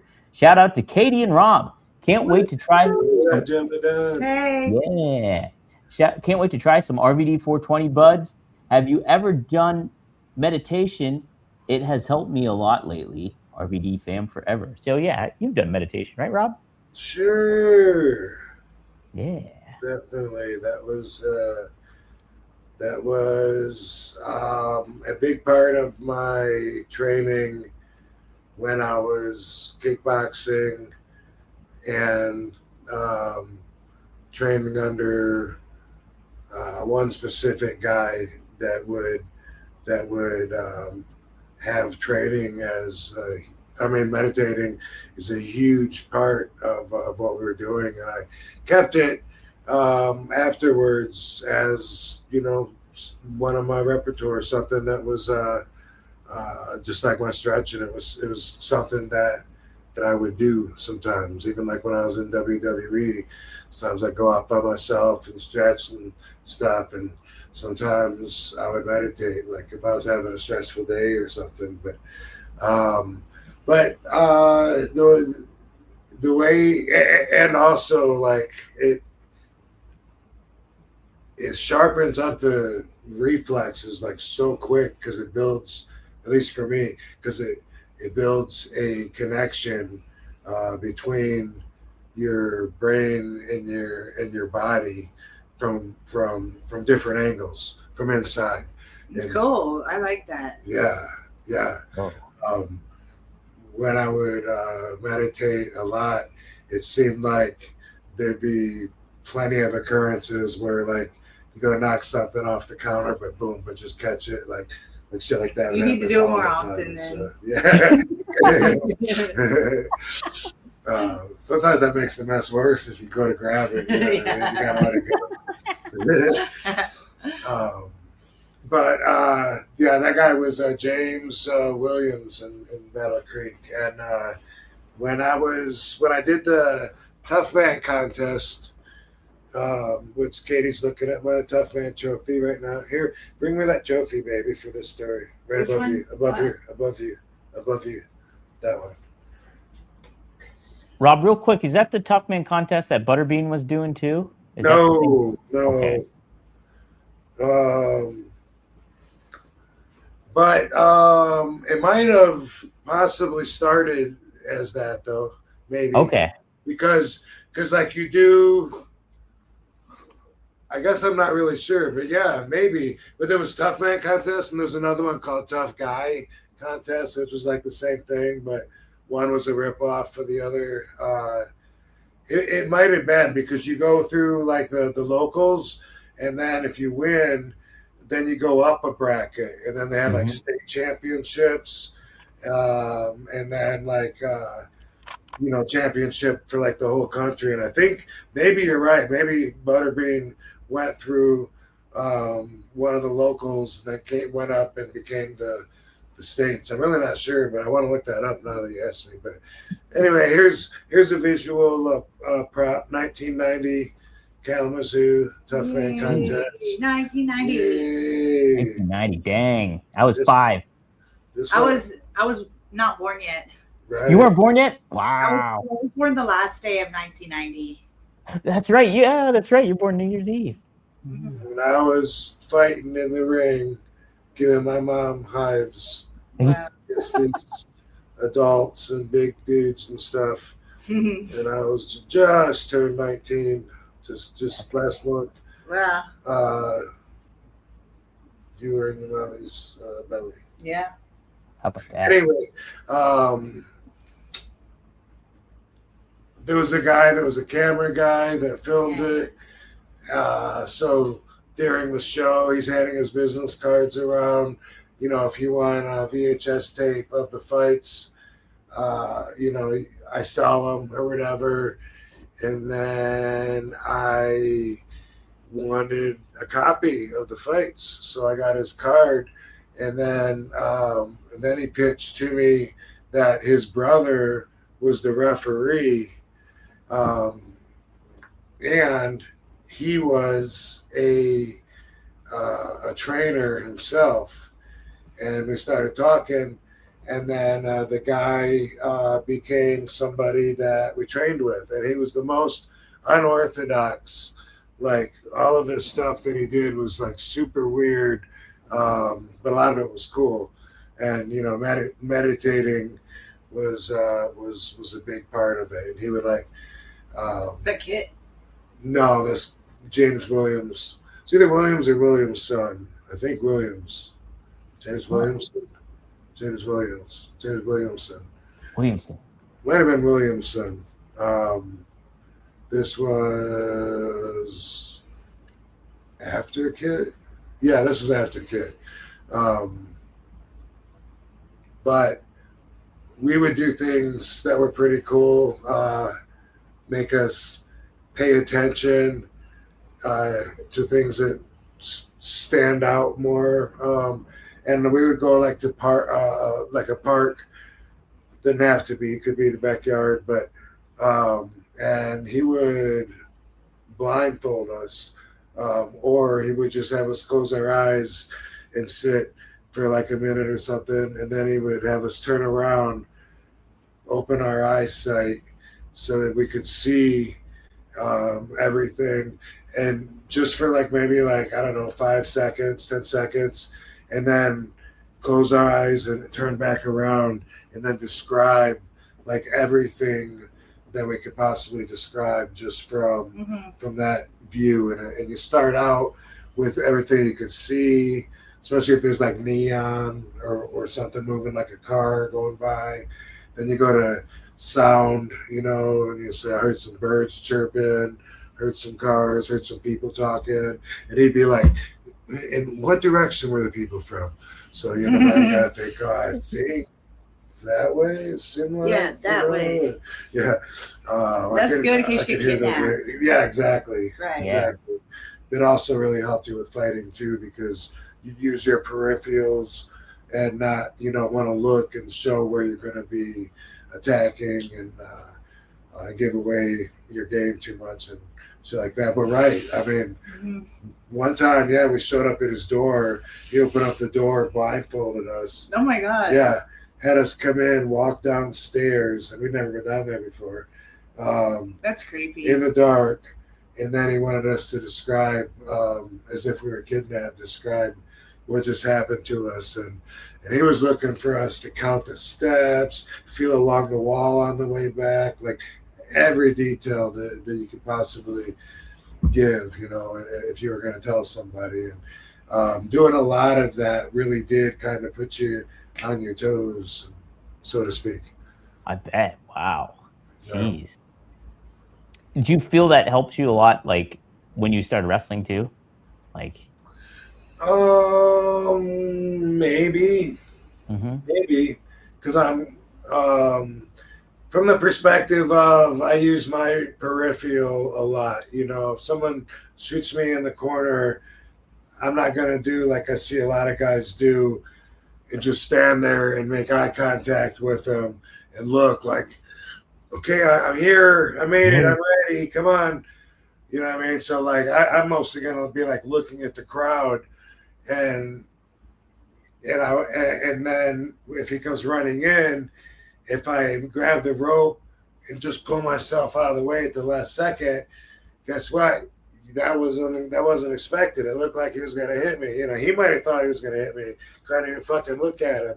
And I think I would not be as comfortable in those kind of scenarios using my peripheral if it wasn't through getting trained that way. Yeah. And the reason that I mentioned that was because he taught us ways to meditate where you try to you without using your eyes, you try to still point out everything that you can, and you do it externally, you do it internally, go back outside when you're out of shit, go back inside. And what that does, if you say, I feel the breeze on my left side of my, and when you're meditating, you don't have to say it if you're by yourself, but acknowledge it. I feel the breeze coming from my left side. The sun's hitting me from here because I feel it on my forehead, and you go to feel and you go to smell if you do smell anything, and definitely sound, and you go inside, to where you're feeling the cement from your ass because you're sitting on the ground and you're feeling the jeans where they end on your fucking legs or all that shit, all that. What it does is it exhausts your speeding brain and allows it to relax, just like we're saying cannabis does. But it does, and it gets you into this tranquil spot where you can eventually quit fucking thinking about all that, quit thinking about the song that won't get out of your head, and actually think about nothing. It's like the best way I can describe it is it's like floating and falling at the same time, and there's just you're on coast, and that's where you want to be. And it takes sometimes a lot longer than other times to get there. When you say externally versus internally, when externally, when you do like the visual stuff, do you like look out with your eyes, but just don't kind of like you just focus momentarily on stuff? Or do you mean externally what you're feeling externally from the outside factors coming into play? Like, I'm just trying to get a gauge for like what's a good way to kind of meditate from a visual perspective, I guess, if that makes sense. Yeah, well, so at this point, you close your eyes, and when you get to where you feel like you've named everything you can hear. I mean, I hear a fucking dog barking, sounds like 3 blocks away that way. Like your senses will actually be reaching to make those connections, you know what I mean? Mm-hmm. And so it's a way of growing, and to where you feel like with your eyes closed, ain't nobody could walk up on me. I'd hear them because I'm so in touch with everything that's around me, because I've pictured it, not looked at it, you know what I mean? Not since you close your eyes. And the reason that you do that is because you kind of disconnect from your body. You can't do that if you open your eyes. But if your eyes are closed and you name everything, exhaust your speeding brain, you get to the point where you're almost floating or whatever. It's almost like you imagine like looking down at your body and what's around you, but you feel like your body is just your vessel, and like you've actually separated. And that's like goals. Like that's what you want to achieve. And it's not easy, but this is the exact way to do it. It's just everything I'm telling you. You can't say, okay, I got 10 minutes, I'm going to make this happen, because it might take a lot longer than that. But as soon as you open up your eyes, it's like you got to start all over again, because you actually, like, I've been like, I remember doing it one time, and people were looking at me because I was outside of an arena, and I reached that point where I just was feeling like nothing, and it was awesome. And I went to get up, and I felt like I fucking leaned and stood up, but I actually didn't do anything. I didn't go anywhere, and I was still in the same position. And that was like one of the weirder experiences that I had, but it was that's how unconnected, to physically reacting to what I was thinking I was. Yeah. Wow, that's awesome. I'm gonna head out. I'm tired. Okay. Cool, Katie. Thanks for joining. Good to see you. Say hi to the babies for me. Love you. I will. All right. Take care. Beautiful, Katie Forbes. Yeah, a beautiful Katie Forbes, everybody. Yay! You staying here, Levy? All right. Here's Barbie, by the way. Oh, Barbie's in the house. Barbie is in the house, everybody. All right, we got a few more super chats here. Then we'll close some things out. Maddie adds to the Soul Ruka talk, says, dude, the Soul Snatcher is like the split-legged moonsault. I love the Soul Snatcher move. That's yeah. The Soul Snatcher, is that what it's called? Yep, that's what it's called. Yeah. Good. And it's like such a cool move. It's not like everyone's going to be stealing that. You know, that takes some fucking skills. Yeah. We have an independent wrestler in IWC. He does the Soul Snatcher too, and he does a pretty good job at it, I'd have to say. But not everybody can do it. A lot of people can, but it doesn't seem like something that everybody that goes to a wrestling school is going to be able to do. Oh, no way, right? No way. Seems like it, and there's not much left anymore that's not in everybody's realm. Well, that's the funny thing. I remember saying that when I saw the Van Terminator for the first time, it blew my mind because it was like, I don't know how anybody could have done that move, and RVD did it. And like, yeah. When I saw the Soul Snatcher for the first time, I was like, it kind of did the same thing. I was like, how is somebody able to do that thing? That's crazy. Right, yeah. Mm-hmm. So, and nobody thought of it, or nobody, you know, I never thought I couldn't do it. So that's, yeah. Yeah, pretty nifty.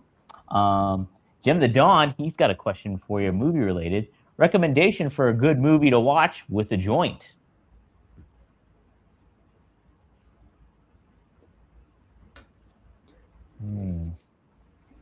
Well, that's pretty vague, right? Yeah. I don't know what kind of Get Shorty. There we go. I like that movie. I love Get Shorty. That's an Elmore Leonard novel too.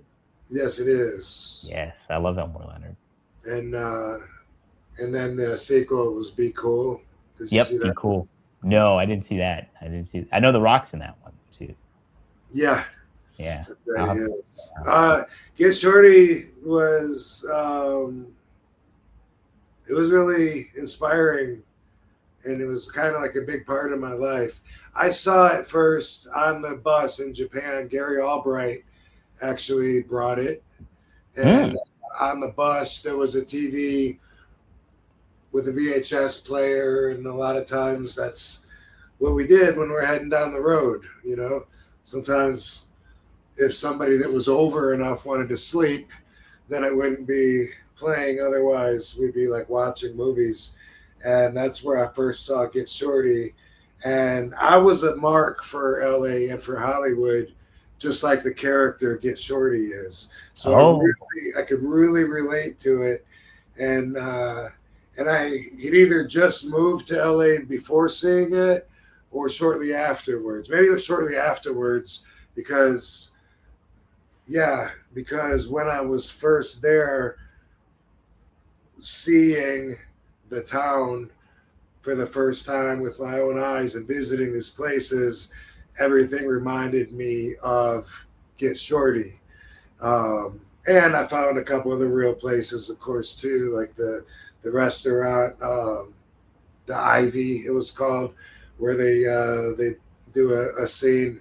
And I was like, wow, look at that. It was like really like upper echelon of people that were there. And it was the trendy go-to if you want to be seen kind of place. And I had an office in Hollywood, right on Hollywood Boulevard for a long time, mostly just because I was a mark for Hollywood. And I thought that was awesome, having an office where I could look out my window and look right at the boulevard, and almost kitty corner, but it was like half a block down was the office that they used in Get Shorty. And it was the actual office where the movie maker that Gene Hackman plays has this office, and John Travolta goes and meets him, and the limo driver and all this stuff happens in this office. And it was like right there, like in my walking neighborhood. And I used to just mark out over that, you know. And at one point it was actually for lease. And I thought, wow, maybe I should move just down a block and actually have the one that, what was his name? Leo.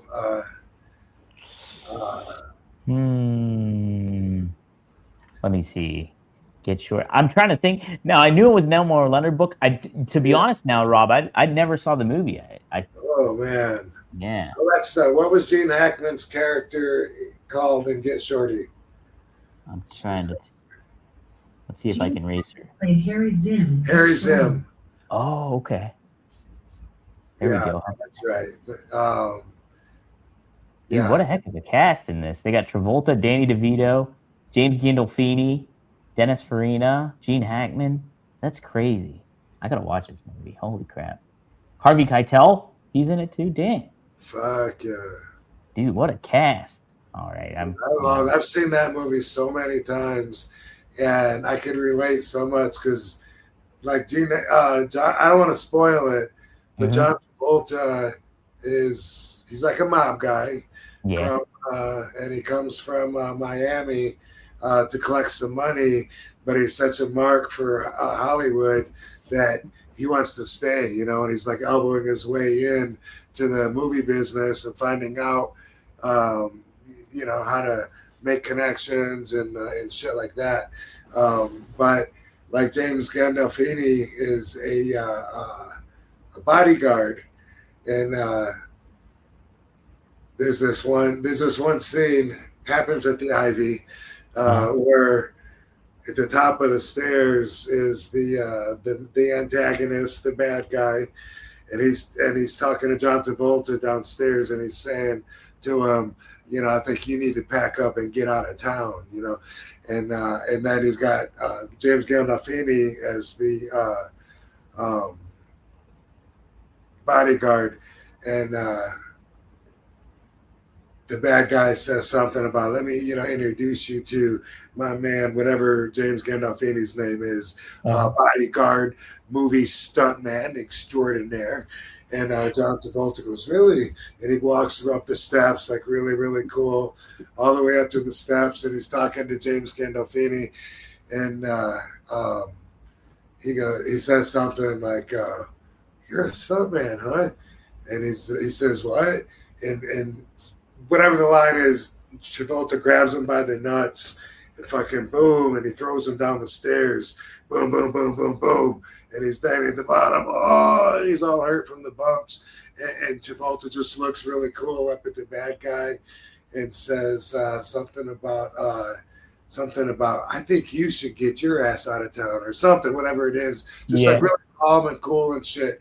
And then the bad guys leave and shit, and the girl comes over to John Travolta, and she's like, oh my God, whatever. And Travolta's like, that guy was a stuntman. And he's like marking out the guy that he just like threw down the stairs. That's great. She's like, I know, he was in Scream 4 or whatever, some movie that she did. She's like a Scream queen. And everything is just all connected, and Travolta ends up using that guy, you know, and fucking it's great. That's what I love about like Elmore Leonard novels and stuff like that, is like his dialogue is so good, like back and forth with all that. It's spot on. Oh, man. It's such a different conversation, like under the current of like what they're saying. What they're saying, there's more layers than just actually what's being said. Exactly. So, yeah, totally the great way to put it. Maddie has a chance. Definitely the answer to Maddie. Was that Maddie or Jem? That was Jem. So get Shorty, Jem. There you go. Get Shorty. I got to watch it too. I won't probably have a joint, but I'll watch it for sure. Maddie. I love the music in it, and I love California. Yeah, that was part of why I moved out there. Was I had that same fucking passion for it that John Travolta had. That's awesome. Man, yeah, so many good movies adapted. Jackie, what's the one? Jackie Chan? No, Jackie Brown. That's another Elmore Leonard novel. Mm-hmm. That's a good one too.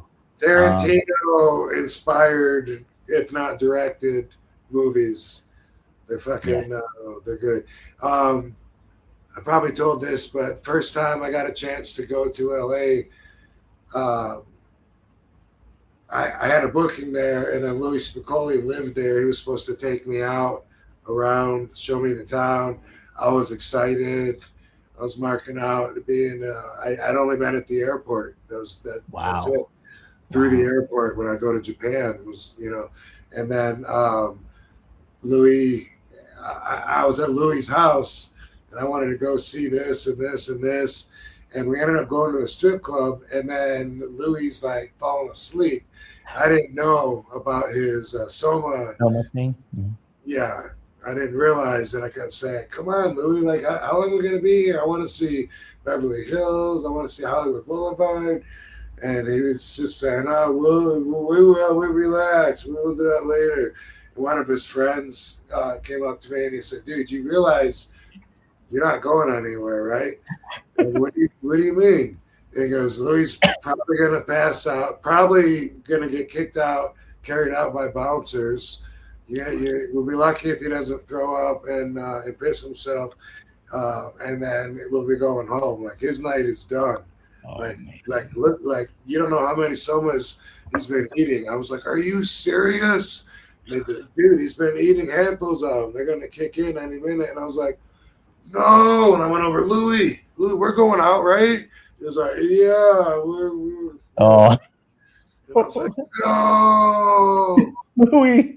And I was so bummed because I stayed an extra day or two on this booking and wanted to see the town. And so I rented a car, found my way to Venice Beach, and I was like, man, I want to watch them film Baywatch.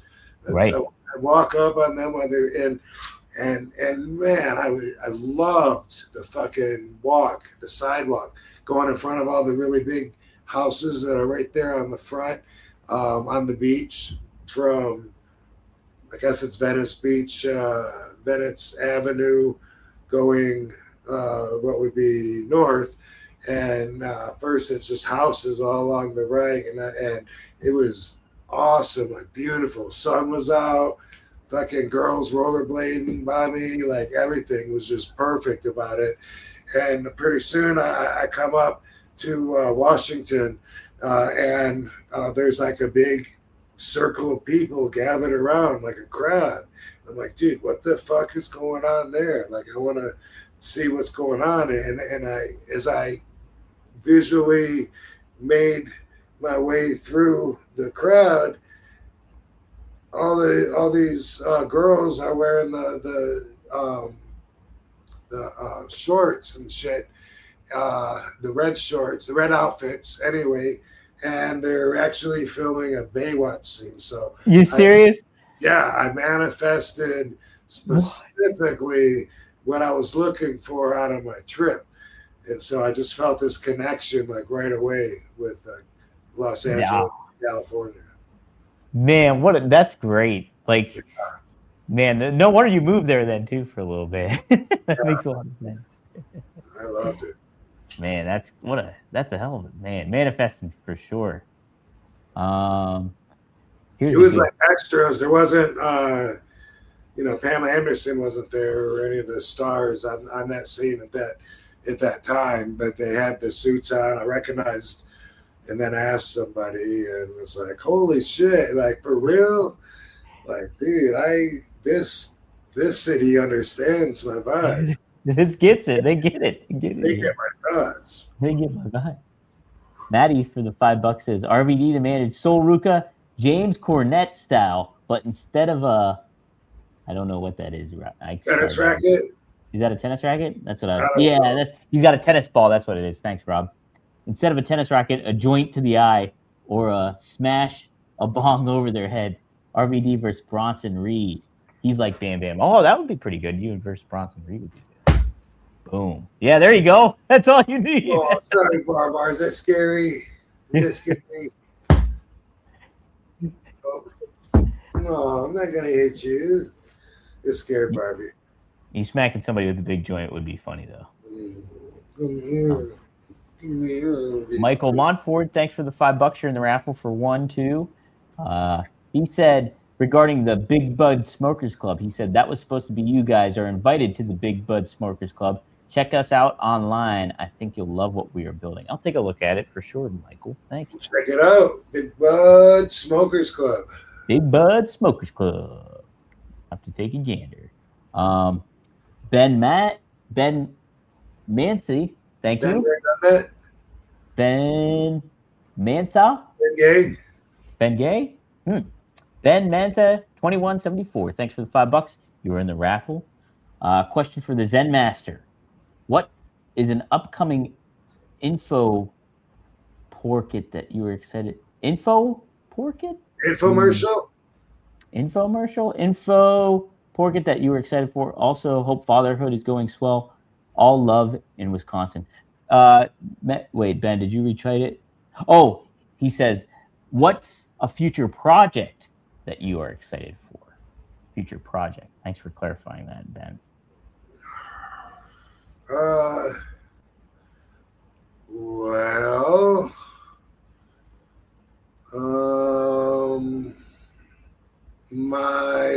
is today the 9th? Oh, there's supposed to be a movie premiere yesterday for the zombie movie. Don't know if it happened or not. I haven't even thought about that till just now. Oh. Living. I'm gonna look it up. Living. How much I want to talk about publicly, but I am waiting to get some money back on an investment that I made in the movie. And so until that money gets paid back, I'm not going to be attending no premiere, but I thought it was just a good investment opportunity. It had nothing to do with the fact that I was in it. In fact, I would not invest in a movie starring RVD. No, that's not necessarily true. But I wouldn't, bank on my name in the movie business. It's just I'm one of the people in it, and it's something where I thought that I filled a gap and helped people out, and hopefully I did. But in the meantime, might be some shady shit going on. And but anyway, when it comes to future projects, they say never tell them your next move, and I'm starting to think that's something good to go by when possible, and to just fucking put it out instead of talking about I'm gonna do this, I'm gonna do that, or I'm working on this. Sometimes that's not true, but that sometimes it is true, and then I have a tendency to sometimes work with some shady people, and that seems to be a mainstay throughout my entire career, as far as like exploring different opportunities and shit. But I learn from it every time, and it's been a while, unless someone is doing something shady on the zombie movie, which is quite possible. But that's neither here. That's neither here nor there. It's the only time to use neither. Neither. Usually, Rob. Hey, no. But anyway, as far as what I'm looking forward to, my cannabis rolling out. I named a few cities. Where else is it? Michigan is one of them. Nice. I don't know. 7 or 8. But with the cannabis, it looks like that's going to be something that's pretty big and looking to grow from there. So hopefully I'll be putting a lot of time into that.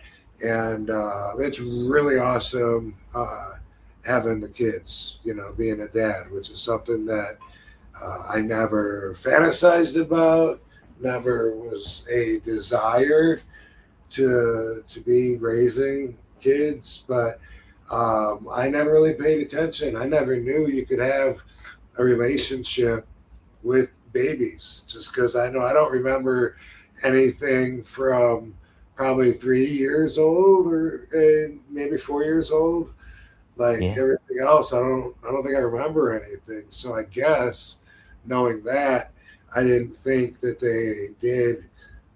I don't want to say anything meaningful, but I didn't know they were so interactive, and I didn't know that you could build the relationship from such a early stage through, even if they're not going to remember it, they're building their skills and values and interpretations, perception of the world, and, you know, getting a lot of love. But it's just, they're so happy to see me and they have this big smile, and it's just so great to make that connection, you know,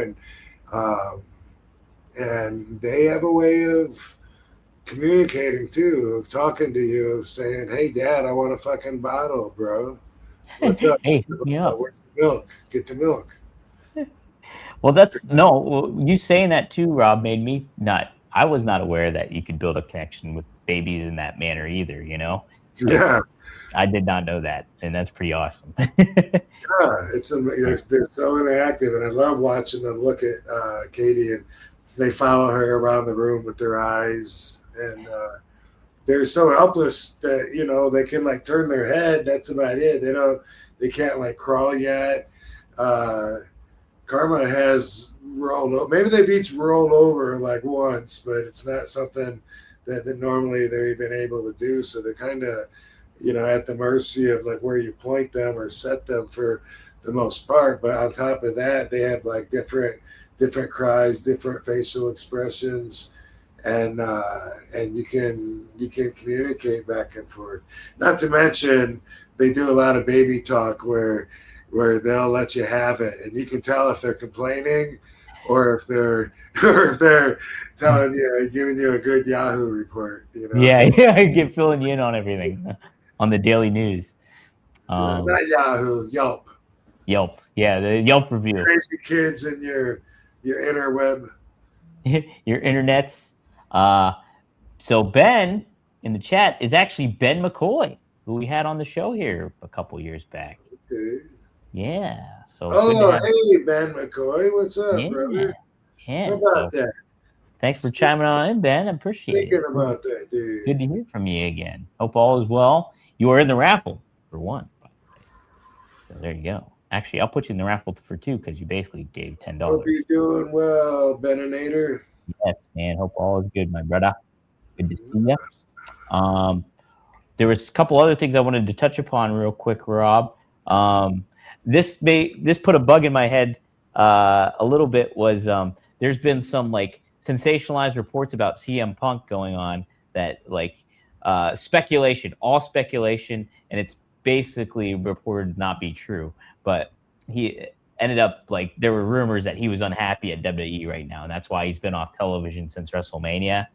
It's not really the case from how it seems at all. And it made me think before we started doing the show tonight was like, I wonder what has been heavily falsely reported about Rob that got out there that was not true at all, and like just blown out, and you couldn't believe something like that got put out there. Like that had nothing to. Do you remember anything like that in the news that kind of took hit for you? I don't know if it's anything. Trying to see if I can answer that question specifically.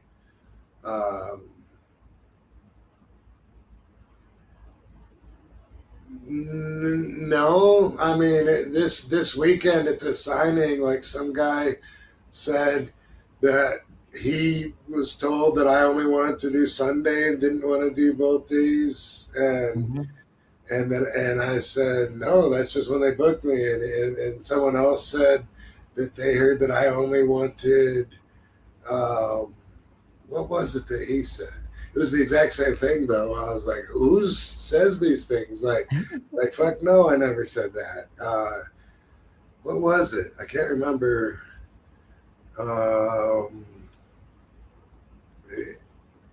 Maybe it was me and Victoria were on opposite sides of the room. Maybe it was that someone said that I wanted that. I don't know. It was something crazy. But it's not like shocking or surprising, but I have a list actually written down somewhere of things that people just believe about my legend that just aren't really true. You know, Yeah. I've heard I got a license from the federal government to smoke weed. People always think I'm on the cover of High Times magazine. You know, Yeah. There's a list that I wrote down somewhere of a bunch of things like that. People think that I left WWE to take care of the Evil X when she had cancer, and or think that I got rid of the Evil X because she got cancer. I've heard both of those quite a few times. So there's a list of stuff like that. I mean, people think that I got fired and or that I was pulled over for smoking marijuana. Mm-hmm. And that's not true either. Yeah. Mm-hmm. Not that time. Not that time. Yeah, not that time. Not that time, at least. No, it made me think about that because I was like, I have gotten pulled over for smoking marijuana, but it wasn't punished, and it wasn't widely spread or known. But I can think of a couple times that I got pulled over for actually smoking marijuana. Yeah, wow. one of them was when I used to live on the hill in Los Angeles. I was going down the hill, and I just lit up and rolled the window down, and it was like one of those curvy roads, right? Yeah.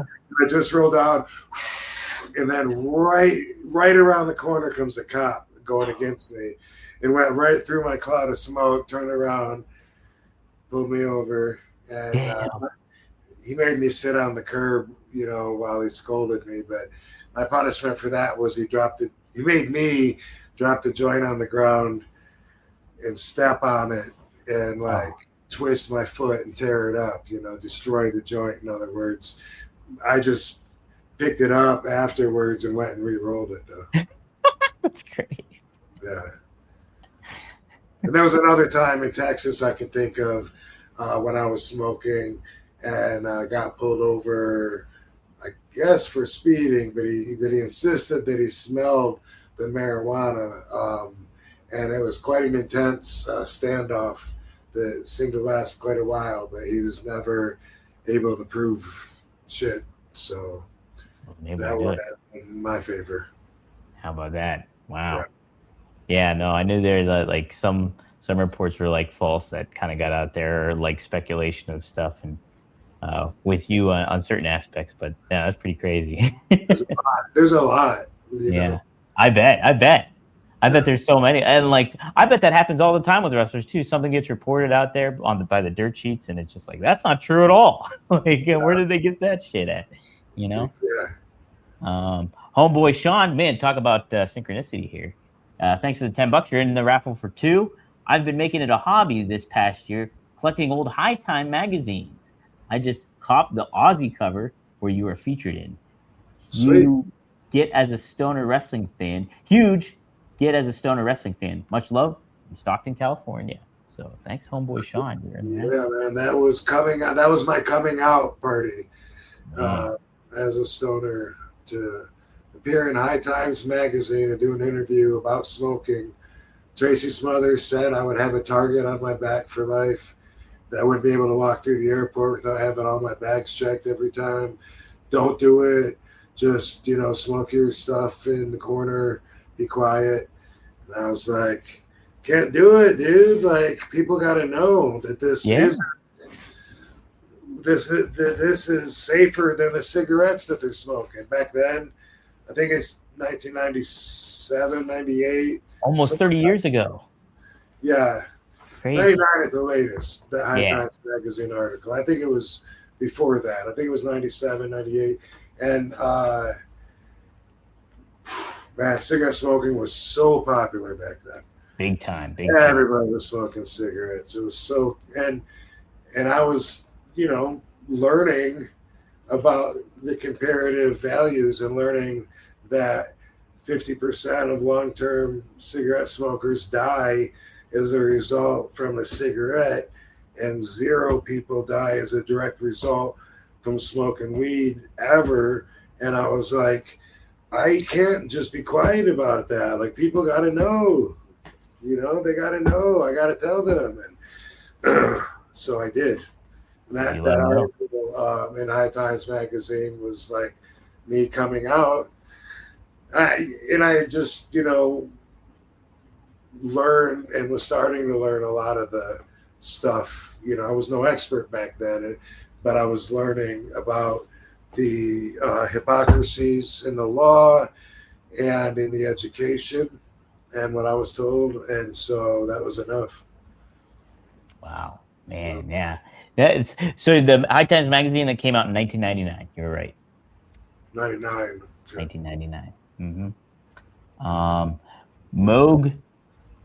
Moogle said Butterbean, Eric Esch, did win at the Kalamazoo strongman competition a few times. And Strongman contest. Oh, okay. And his strongman career with a record of 56-5. But I know, though, Moogie, that he was part of the Tough Man because they had the Tough Man video game. So he was part of the Tough Man contest. He just talked about it on Briscoe and Bradshaw. So it wasn't strongman. I think it was. I would think the strongman would have more to do with weightlifting. Yeah. Like that's what Mark Henry did and shit like that, right? Am I wrong on that? You gotta like throw the thing like way over. Yeah. Butterbean didn't do that, I don't think. Like he that. did. So he was Tough Man? Yeah, Butterbean was Tough Man because like I said, I just saw like the Tough Man video game when I was looking up for graphics for it and stuff like that. Because I run the Briscoe Bradshaw YouTube channel. I'm glad you didn't knock me out in front of my family. Ooh, man. I want to ask this real quick, Rob. If you were he's saying Kalamazoo, but no. Butterbean wasn't in the Kalamazoo Tough Man contest. He was from the South. I think he's from like Mississippi or Indiana or something like that. Yeah, where is he from? Maybe he's in Georgia. I want to say Indiana, Rob. I want to say Butterbean. Well, then just say it. I'm saying it. I'm just gonna say just whatever I said earlier on. Now. Ready?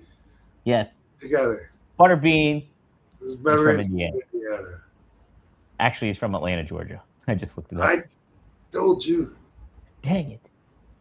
Rob, if you were in WWE in 1998 where they did the Brawl for All, where they boxed each other?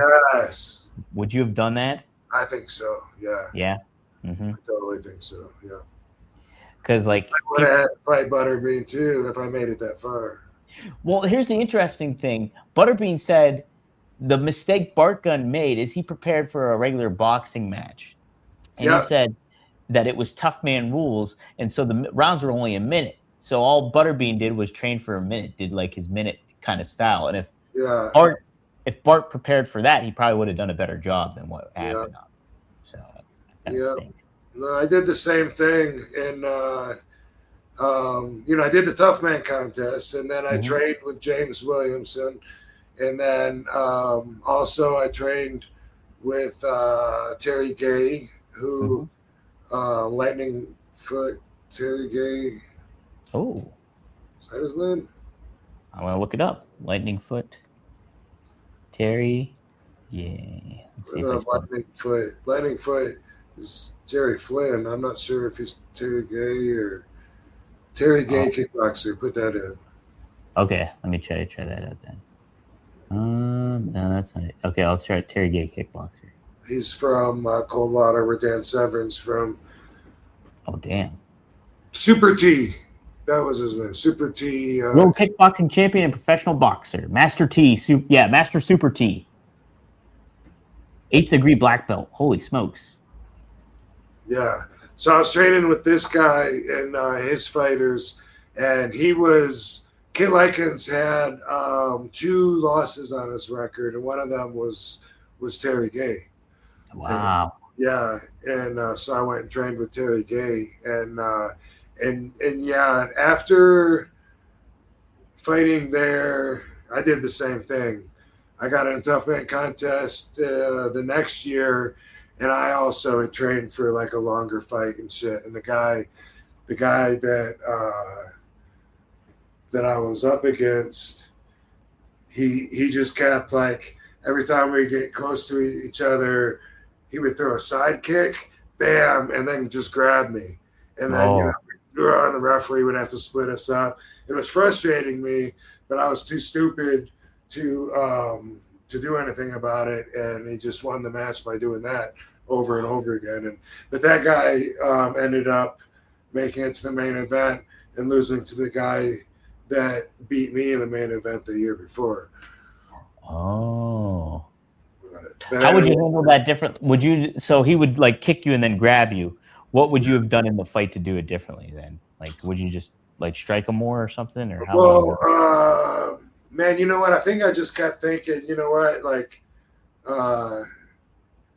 first off, he was really fast with that kick. I kept thinking he's not going to get me again with it. I'm going to be expecting it, but he kept getting it. Like, you know, and it was doing some damage, but not, you know what I mean?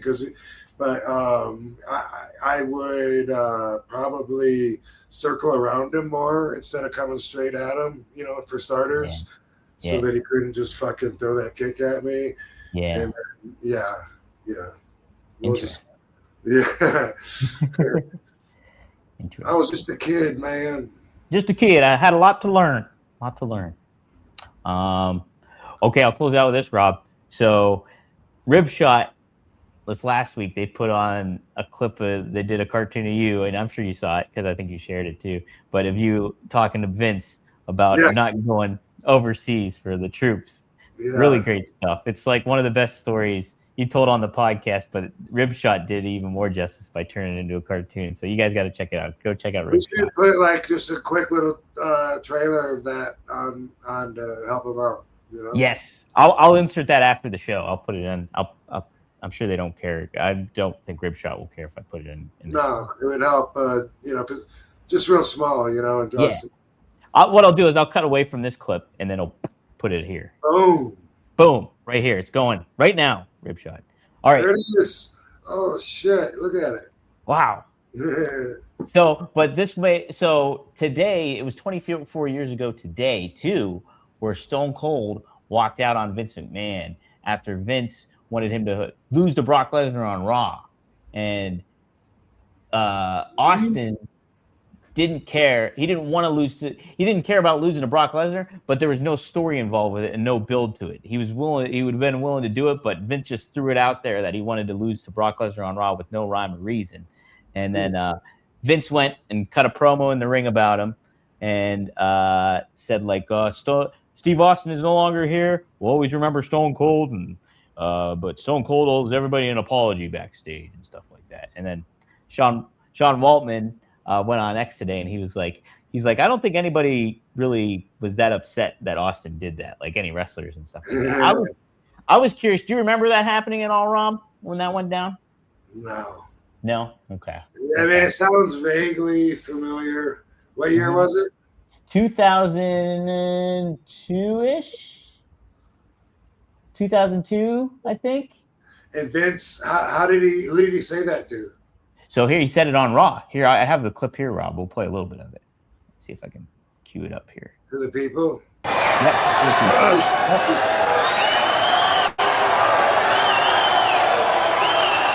Nonetheless, in my mind, Austin owes an apology for walking out to every superstar in that locker room.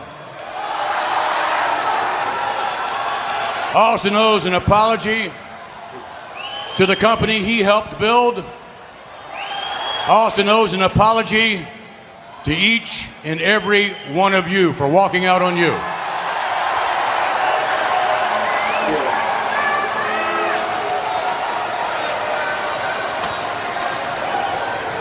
I don't know if Austin's ever going to come back to action or not. And that's all I got for the clip. But that's kind of that does. That is familiar. Yeah. Mm-hmm. Yeah. And I wasn't mad at him. No, right? Nah. Could you imagine if Vince did that to you though? Like, if you didn't go to the troops, and he would be like, "Rob owes everybody an apology backstage. Yeah. We're not going to the troops." Yeah. But well, I mean, that's different than leaving when you're in that position. And but But I mean, everyone would move up, so everyone would be happy, and give them a chance. But yeah, I mean, from the show standpoint, you got your ticket sellers and the guy they've invested everything in, and the story is built around that guy. And then it does affect you when they leave professionally, because then your job goes from working at a Walmart to working at a little convenience store, Yeah. Mm-hmm. I mean, like you've heard the old timers say, back when there was 3 shows a night, that they all were hoping they would be on the same show as Hulk Hogan, because because then all the people were going to be there and they were going to get paid more and shit. So like if Hulk Hogan just walked out and left, then you could see how some people could prospectively be affected in a negative way, to where they're like, bro, dude, there goes our fucking cash cow. What happened? Yeah. Well, hypothetically, say if like you're on the TV title run or whatever, and like Paul Heyman out of nowhere is like, hey Rob, I just want you to drop the title to, I'm just trying to think of Pitbull #2 or something. Like, how would you handle that then? Because like, say there's no story involved with it or anything to that effect, and it just wants it to kind of happen. Like Vince obviously thought like Brock's the next big thing, obviously, but just from a hypothetical standpoint, like how would you think you would have reacted to that in that time? Yeah, if it was really about that, then I wouldn't have reacted that way at all. You know what I mean? Like if it was more about, what, I feel like Paul doesn't appreciate me and he's looking to get rid of me. He's looking to knock me down, knock me out of my position, and then he's probably not going to book me anymore, or he's gonna try to do something stupid and punish me and have me, team with Blue Meanie, something like that. No offense, Meanie. I'm just joking. Just trying to make an example, fill in whatever. But yeah, I would have felt like that about Meanie at the time. I would have been like, dude, what the fuck? I gotta tell him. I gotta show him. He can't fuck with me that way or something. I could see. Otherwise, if it was really just about that, if it was just about, boom, we want to make a change. I would have. I don't know. I could see being hurt. I don't know. I can't see doing that. I can't see personally that, in the hypothetical situation you put me in, I cannot see me just leaving, and unless it was about the relationship, if it was just about that particular loss or losing the title that night or that way, no, it wouldn't have affected me that much. Okay, Austin's argument too, I think too, is like, this should be selling out like a big, like in stadium, like a dome stadium, instead of having it on Raw out of nowhere, What is that installed though? No, I guess it would be, right? Yeah, I wouldn't think so. Yeah, so that's the other thought about it too, for sure. Yeah. But that's interesting. It's like, but I thought it was cool because like you kind of stood up for yourself, like against Vince at that point, and then that's kind of Austin's way when he did it too the one time. So. Yeah, because what it was about for me with that thing, it wasn't just about going or not going on that trip. It became about, whether he thinks I'll stand up to him or he can fucking maneuver me, manipulate me like a fucking puppet or not, Yeah. When you watched the Ribshot cartoon, was that Lord Alfred Hayes picture that they put behind Vince? I think so. That sounds right. Yeah. Because somebody was asking that in the comments, I noticed, and I was like, was that Lord Alfred Hayes they put behind him? Yeah. They do some funny shit on there, man. Yeah, we'll definitely share that clip on here. So. He told me there's something that's in every cartoon. I can't remember if it's Lord Alfred Hayes or if there's something else that he finds a way.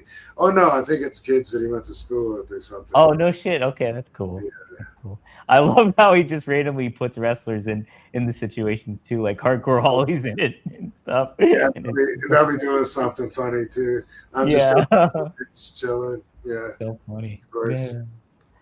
Well, cool. All right, we'll do the raffle. Man, we had a lot of raffle entries. Let me get the cards real quick. I got them right over here. And everyone in the chat room, did I change a whole bunch? Am I stunned? Am I? Yeah, did Rob's whole vibe change? Going off my gourd. Going off the gourd? Is he losing it? Is he laughing his ass off? Bro, they had to end the show. Bro, Rob was so high he couldn't continue. Yeah. All right, I don't know what the cards are, but they're here, everybody. Believe me. Oh, they're right here. By the way, I never collected cards, but the Topps WWE cards, they send them by the box load and we sign them and send them back. And the ones that I just sent back are definitely my favorite RVD cards so far. Really? Ooh, okay. Well, it's me doing the split up in the gardens. Can't remember what the name of this gardens was up in North Hollywood where we did this photo shoot in like 2001 or 2002. It was so long ago, but it's a waste management plant / beautiful gardens. Oh, nice. It is. And so people in the area know what I'm talking about. The treatment center. But it's where I did the famous split scene on the wooden railings. I think I got. You got the black pants on? I think I got blue jeans on. Yeah. Baggies and even the shirtless. But anyway, I just signed 1,000 of different colored prints of that badass picture. That's awesome. Well, that'll be a sweet card to get. But here's another sweet card. Look at that. That's the die cut one. You'll get with Rob. And then you'll get an RVD IOU with this one. That's the grand prize tonight. Boom. So check that out. That's what's on my 7-Eleven Survivor Series poster. Oh, really? No way. There we go. Yes, sir. So there it is right there. And then the runner-up will get this Luke Harper, Brody Lee, the late Brody Lee, his rookie card. Boom. So let's get the wheel up back again. We'll add it to the Spin that wheel. And we'll spin the wheel. So first round, this will be for the main prize here. First spin will be for the main prize. I got everybody's entries in here. Thanks, everybody, for doing this. And here we go. Here we go. Who could it be? Oh, it's Ash Vega. Ash Vega, email me, dpdangelo@gmail.com. DEANGLO@gmail.com. And hit me up with your information, and I'll send you this. You get this, an RVD IOU, where if you ever meet RVD, he gives you an autograph and a free picture. So there you go. All right. Here's the Luke Harper rookie card. Did you know that Vinny Vega was a cousin to the Travolta character in Pulp Fiction? Well, yeah, Vinny Vega in Pulp Fiction was a cousin. Vic Vega's cousin in Reservoir Dogs. Thank you. I had it before I started talking. Yeah, because I was thinking about get Shorty in there, and then I had to straighten that out in my head. Yeah. Maddie, you win this. So, Maddie, I have your info already, so you get the Luke Harper rookie card. How about that? So congrats to Maddie, and congrats to Ash Vega. Be sure to get a hold of me, Ash. Like I said, Frankie Terrizzo, if you tuned in, be sure to send me your address, dpdangelo@gmail.com. Give me your address. It's all ready to go for you. And Girl Gamer, I got a bike.